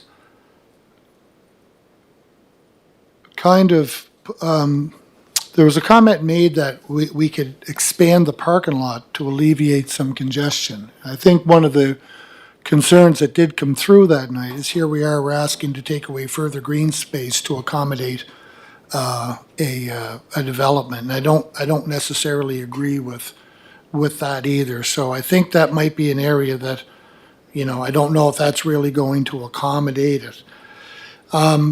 The words modest scale and generally harmonious are words that were used in here, and I think when you look at These units coming in, 6 units, substantial in size, I'm not entirely sure that that fits in with that wording as well either. And I guess the other part that is, we went through this, the neighborhood went through this, predated my time on council when there was a previous submission that was made. IRAC came back and rendered a decision, overturned the council decision of the day, and basically said you can go ahead and put 2 R1 units in there. I think the neighborhood has already been through this one time already. The decision was made by IRAC. I believe that that's the decision that we should be sticking with, and we should be going with what it is that IRAC determined based on that previous appeal that was made following the previous council's decision. So I won't be supporting it, and I think it's my obligation to represent my constituents and to represent what I think is the right decision here. So I will not be supporting the resolution as such. Thank you. Thank you for that, Councillor Butt. David, just a question for you. Just in a couple of comments that Councillor Beck had made, can we, does the IRAC application appeal to the previous applicant owner of that property? Does that come into play in this decision? Or in this, is that already expired? So this new owner doesn't really have what IRAC said, do they? Because wasn't that for another applicant? Just to help me understand that. Through the chair, that previous IRAC decision was to approve variances for 2 single detached dwellings, one on each lot of the current existing lots as they exist today. That applies to a completely different development concept, which is not at all what the current developers want to do, the current owners are seeking to do. If memory serves me correct, those variances, I think the time has expired on those approvals. However, caveat, that was an IRAC approval, so I don't want to say that IRAC's decision has an expiry date. I'm not aware that it does, but being that as it may, notwithstanding that, those approvals have nothing to do with what's being proposed today in terms of a physical concept. So they'd really have no bearing on what's before you right now, to be quite honest. So, yeah. Thank you. Councillor McCabe? And then over to Lee And after I'm you. sorry, I missed the public planning meeting. I did try to follow online and stuff, so I'm just wanting to understand too. Is it currently 1 lot then, or is it 2 lots? First question. Through the chair, Councillor McCabe, it's 2 parcels under 1 PID. Yeah. Okay. And there's lots of reasons why it was always a challenge because of the way the structure of the lot. Yeah, through the chair, Councillor McCabe, there's a lack of lot depth, which does make it challenging to develop. The previous concept had 2 single detached dwellings that were actually rotated 90 degrees, they would have the front doors facing sideways because of the shallowness of the lot. So that shallowness, lack of depth does create challenges for any form of development along that stretch, yeah. And I have no doubt that the developer would do good work, for sure. I do think it's too much density for that lot when you're looking at 3 lots. I mean, 2 lots with, your house and your as-of-right in-law suite or whatever is in existence right now. But I think 3 is too many. So I won't be supporting the application as is, unfortunately, tonight. Thank you, Councillor McCabe. Lee? Can we go back to the picture of the buildings? Just show the buildings.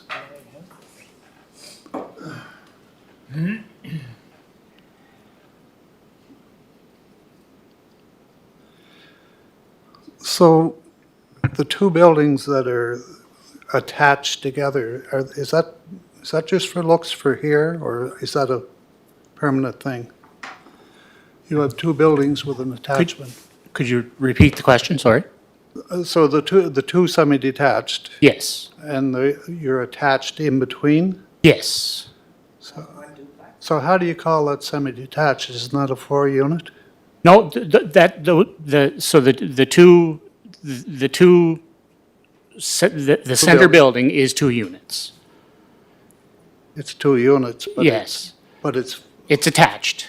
oh, so that's just. It's attached on the ground floor, but the upper part is separated to give the illusion of a smaller scaled home. Oh, okay, so All the that's an more reason illusion. Yes, okay, It's harmonious and right. scalable of the neighborhood. I was at West Kent today, picking up my 2 grandchildren. Yeah.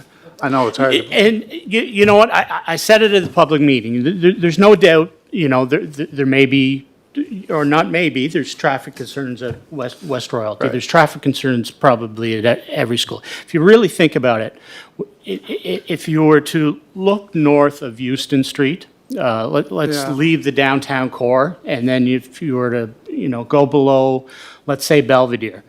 That's what's considered the midtown of Charlottetown. There's a downtown above, Belvedere is, the homes start spreading out more. But that center portion that includes Brighton, it includes, Parkdale, it includes Sherwood.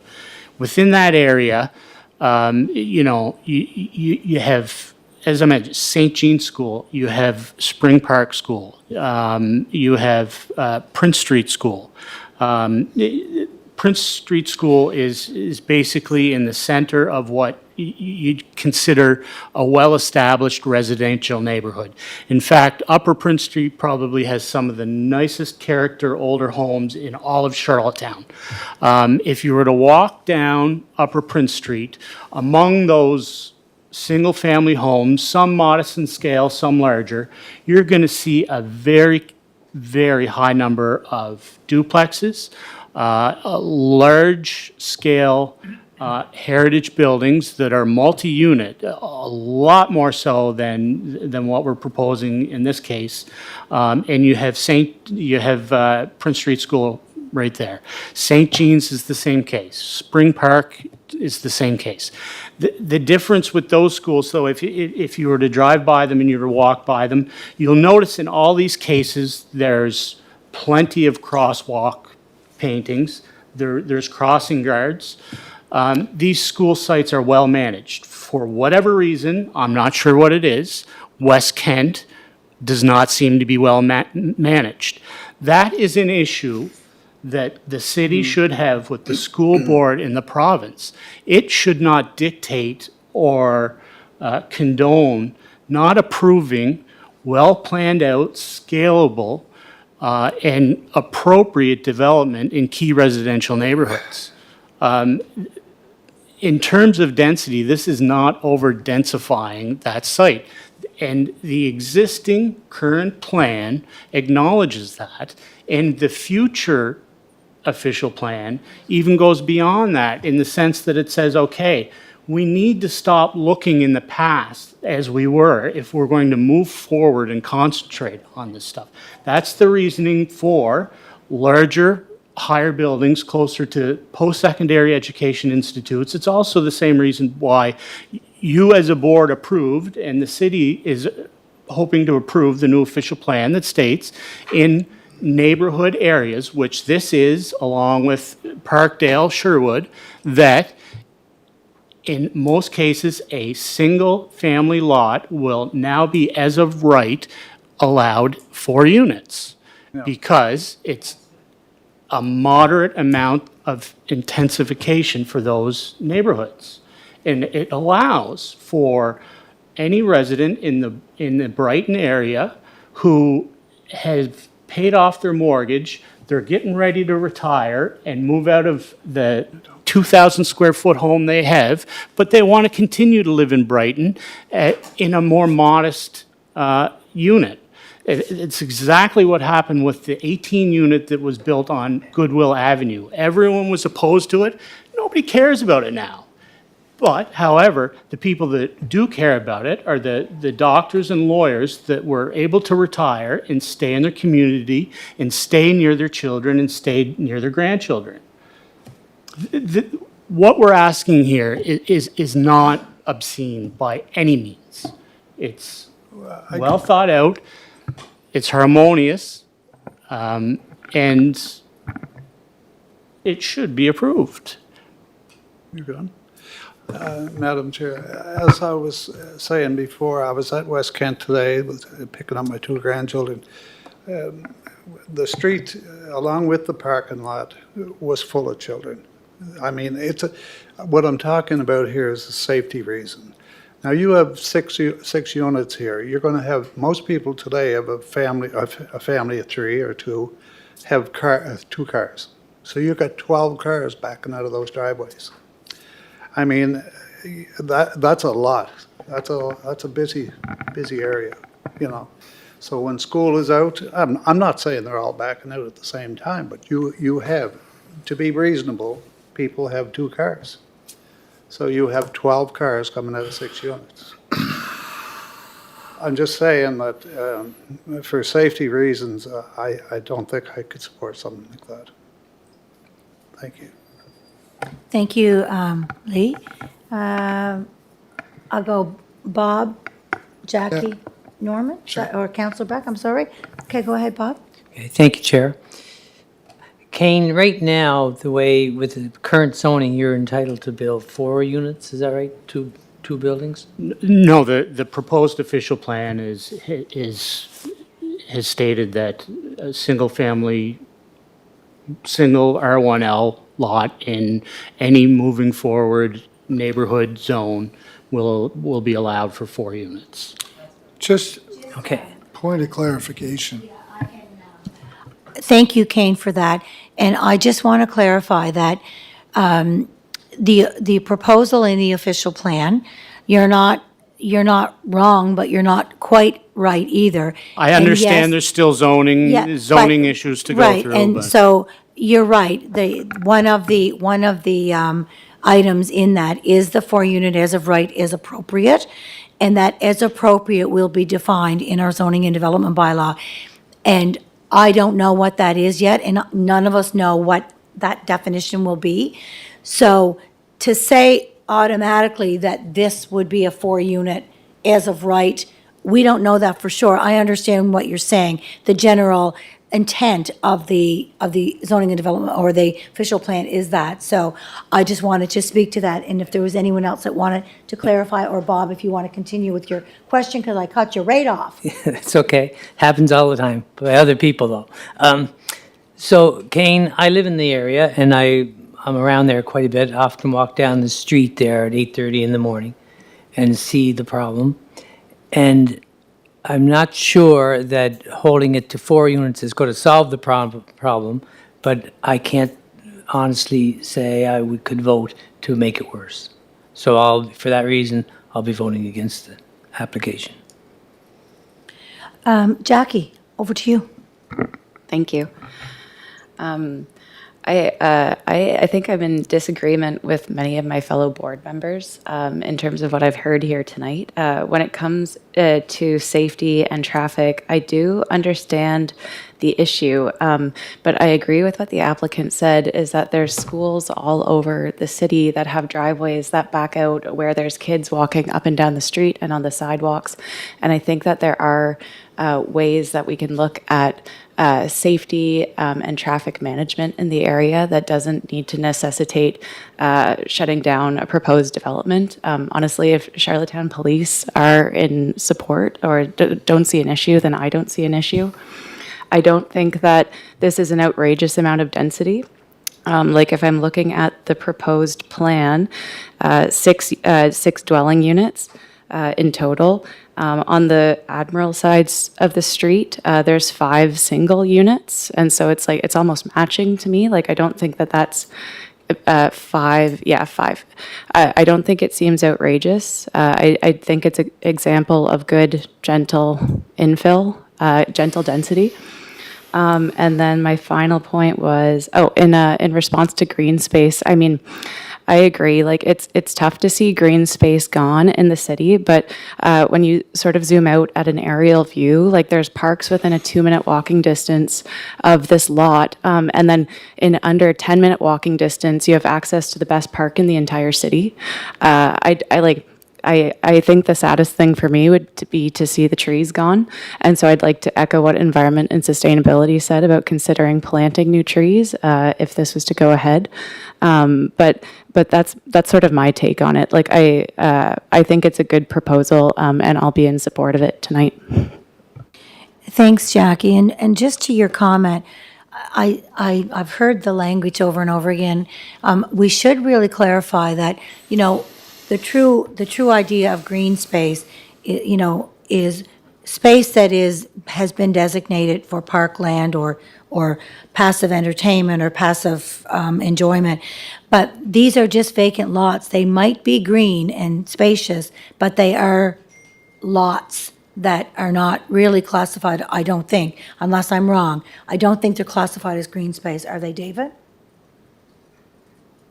Through the chair, from the perspective of planning, they wouldn't be, and also from the perspective of Parks and Recreation, they wouldn't be. It's not public green space, it's private property that happens to be undeveloped. Yep. Yep. Gotcha. I just want to make sure that we have, you know, a clear debate, conversation, so that we have accurate information for public record. Bob, did you have your light on again? Nope. Okay, Councillor Beck. Yeah. And I wasn't referring to the green space of that property. I was referring to the recommendation come in to cut in further parking over on the school, take away green space in that part of the school. That's what I was referring to. I do want to just, I'm glad you mentioned about the 4 units as of right, because the 4 units as of right is not a done deal. That decision has not been rendered. It is, and I just want to echo what the deputy said about that. The other thing about Prince Street and St. Jean's, these were built at a different time.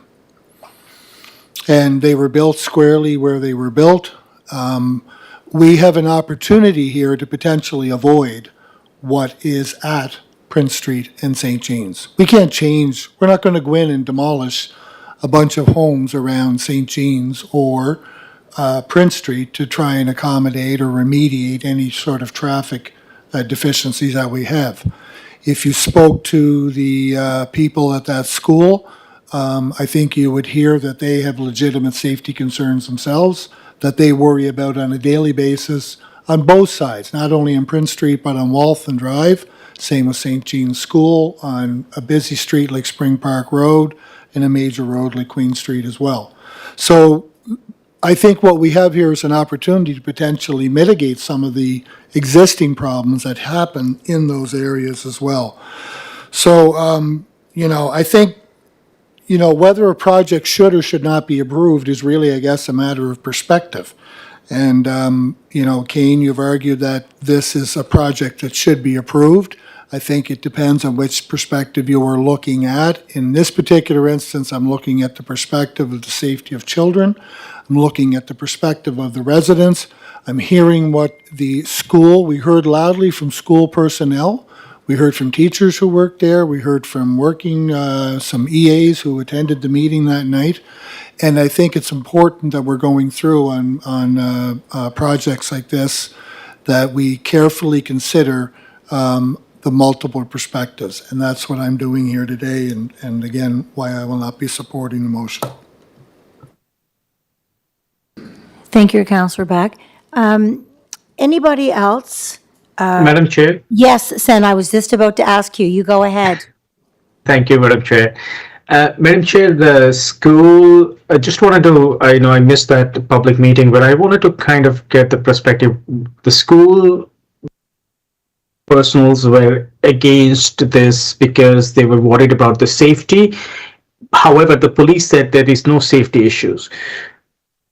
Am I correct in this understanding?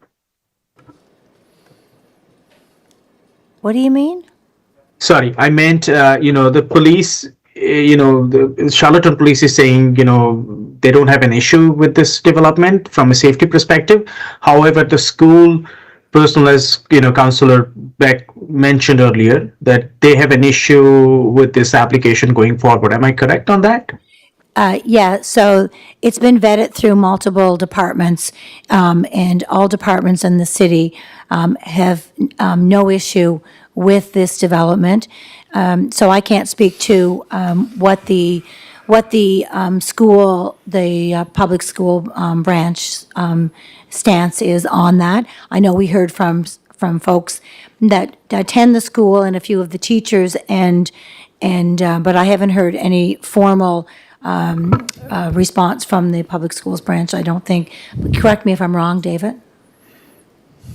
Through the chair, we didn't receive any formal reply from PSB, like nothing on formal letterhead or memo from them at all. So I would say that if there was any teachers or staff members at the school that came out, they came out more in the role of resident, I would say, and local person than, representatives of school board themselves would be my perspective, yeah. No, I don't Councillor think, Beck? I don't think that was the case. There was some specific staff that were here that night who were speaking. I've had conversations with the principal. I do know that when it went through again, I'm referencing the last time, I know it went through, there was opposition to it as well. The unfortunate part about the way this project unfolded too is that a lot of the letters got submitted around the end of August when school was out. Had I not contacted Emily Way, the principal at West Kent, she would not have known that even the letter was coming her way. And there was a mix-up at the PSB in terms of passing on the correspondence.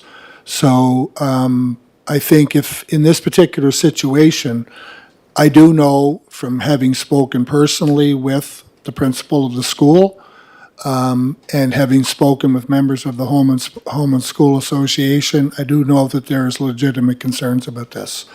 And, if we're looking at protecting our vulnerable people of our society, I think we have to address that legitimate concern.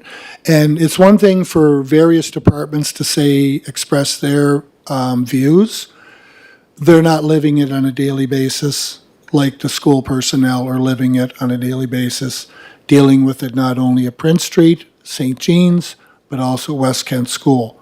So I think there is, again, I go back to the perspective piece. I think we have to be careful of the perspective of all. And I've heard from those who are living most closely to this proposed development, and I think we have to be paying attention to that. Thank you. Thank Madam you, Chair, Pat. Oh, yeah, go ahead, Zen. Madam Chair, I understand the perspective, but it's hard for a planning board, and I emphasize on the word planning board, to make a decision, and especially members like me, to make a decision on something if we start questioning the report from the departments. Now, obviously, we have history, traditional in the past, we have disagreed with the planning staff recommendations and stuff, but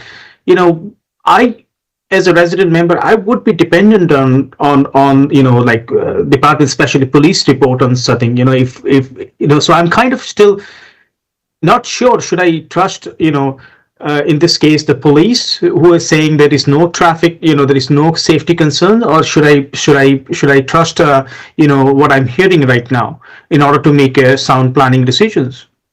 That's just my 2 cents here, Madam Chair. Thank you.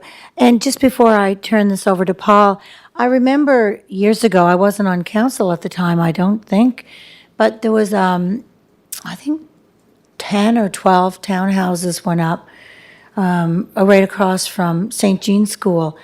And I'd just be curious to know how that affected, because that would have been, 24 extra vehicles. And I'm just curious how if that affected St. Jean's School or not. And I mean, I'm probably just digressing here a little bit, but I'm just, I don't know, Dave, if you were looking at common situations, like when the planning staff evaluate this, if you looked at similar scenarios like other schools, like St. Jean's School, with those 12 or 14 townhouses that went up there, maybe in 2007 or 8?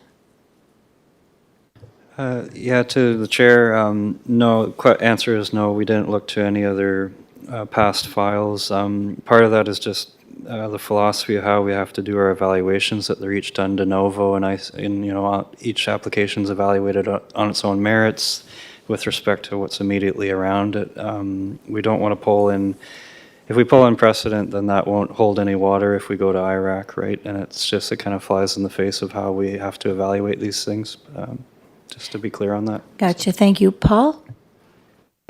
Thank you, Madam Chair. We had 4 children who have gone through the West Kent system. And I've done a lot of drop-offs and pickups at that school. And it's at drop-off and pickup times, there were times aside from this development, there were times when I found that parking lot to be, I mean, I had concerns at that time aside from this development. And this development it's in close proximity to the school. So I like the conceptual plans that were laid out, but I do feel like other members of the board that it's a little too much intensity given the proximity to the school. So I will be opposed.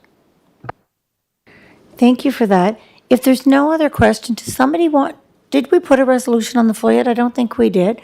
Does anybody want to put a resolution on the floor? Okay, so moved by Councillor Beck to not accept staff's recommendation. Okay, does somebody want to second Councillor Beck's recommendation? Okay, that's seconded by Bob Kenny. So the resolution on the floor is to not accept staff's recommendation, moved by Councillor Beck, seconded by Bob Kenny. So the resolution is on the floor. Does anyone want to speak to that before we take a vote? No? Okay, so we can call the question. So all those in favor of the resolution, which is to not accept staff's recommendation. So we have 1, 2, 3, 4, 5, 6. Sen? I'm opposed to the resolution, Madam Chair. Okay, so we've got 6 in favor of the resolution and 2 against. Okay, so thank you for coming in, Kane. Yeah. Okay, thank you for that, folks. This will move on to council again. And we're moving on to our final item on the agenda. And I see Michael has arrived just in the nick of time. This is 1618 Hemlock, and it's a request for a, what is it? Oh, public consultation. Over to you, Michael. Thank you. Thank you, Madam Chair. This is, I'll go on to the next slide. So I'm here to present a site-specific amendment for 1618 Hemlock Court, PID 440875. This is a site-specific amendment to permit a third dwelling unit on the site. The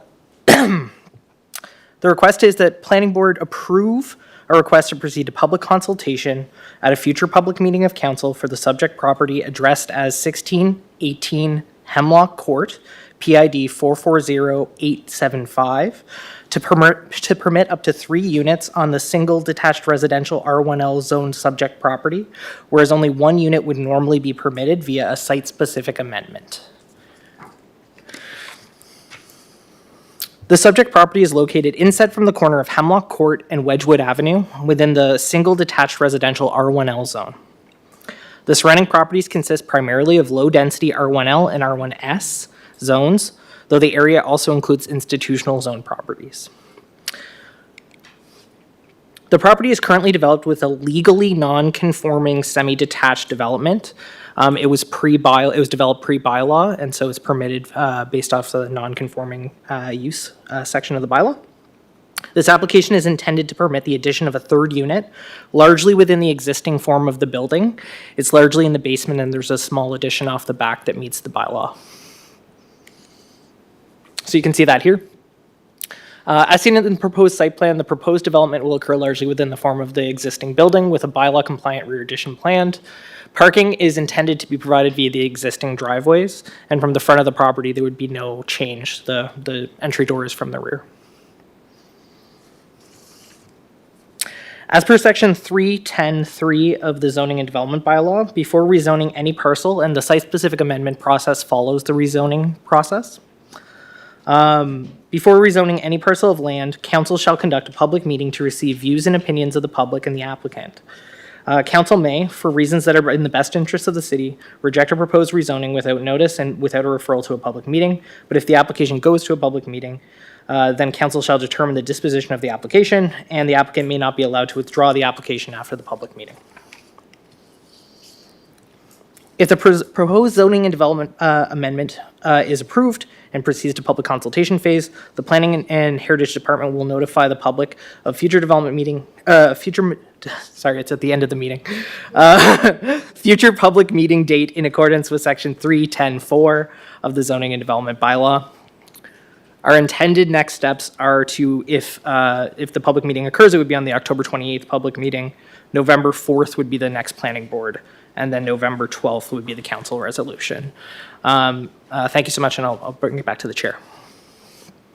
Great. Thank you, Michael, for your presentation. So this is just to proceed to public consultation. Does anyone want to put a resolution on the floor? I'll move that we move this to public consultation. Okay, and Dave will second that.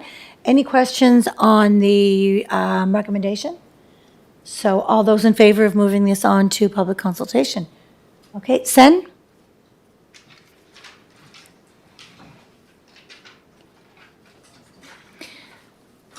We lost him.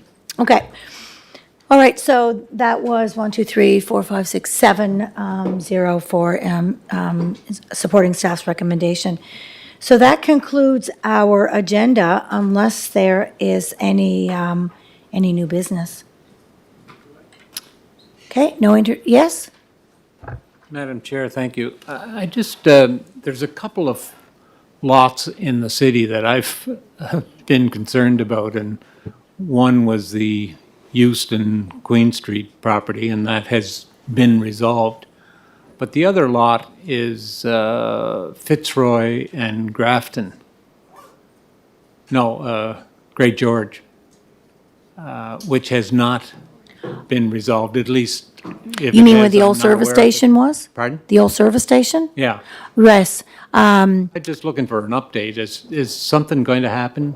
So, I wish his worship was here. He's been really following that file. Mike, is that something we can circulate an update to the board on? I know this board approved that many years ago. Last term, I think it was, we approved the service station there. And I'm just, I'm not asking you to update us now because I'm putting you on the spot, but is that something we could update the board on at a future date? Yes, Madam Chair, we can certainly bring back information, but I think I can accurately say at this point that we don't have any active applications for that property. So the one that was approved years ago kind of went to the way of the dodo bird?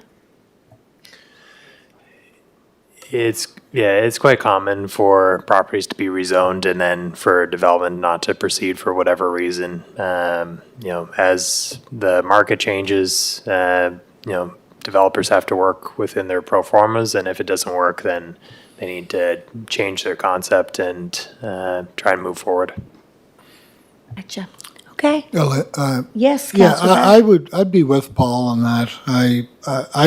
I don't know, I don't have the history. I wasn't on council when the decision was made to ultimately demolish the building. I have no context. So I even think kind of a refresher of an update of what actually took place, if we could get that, and maybe give a little bit of, to Paul's question, for the public records. I'm sure it's a valuable piece of property right down in the middle of the heart of Charlottetown. It would be great to see. And I have no idea what can or cannot be done with it. I don't know anything about the property. So I would personally speaking, I would value having an update, a little bit of a background information. Dave's new on council, Jackie's new on the board here. And anyway, I think it would be good. If I can jump in, I think if they don't have a current application, that's what planning board would do, would be looking at current applications. So I think in that case, maybe the committee would get an update and someone could share that information. I'm sure you were going to say that anyway,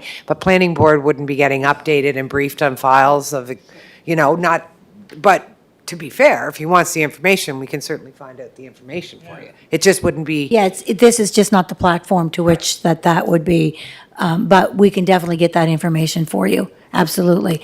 And, yeah, does that make sense to you, Dave and Mike? Yeah, that makes total sense, and we can provide that through upon request for sure. Sure, Yep. great. Motion to adjourn. All right.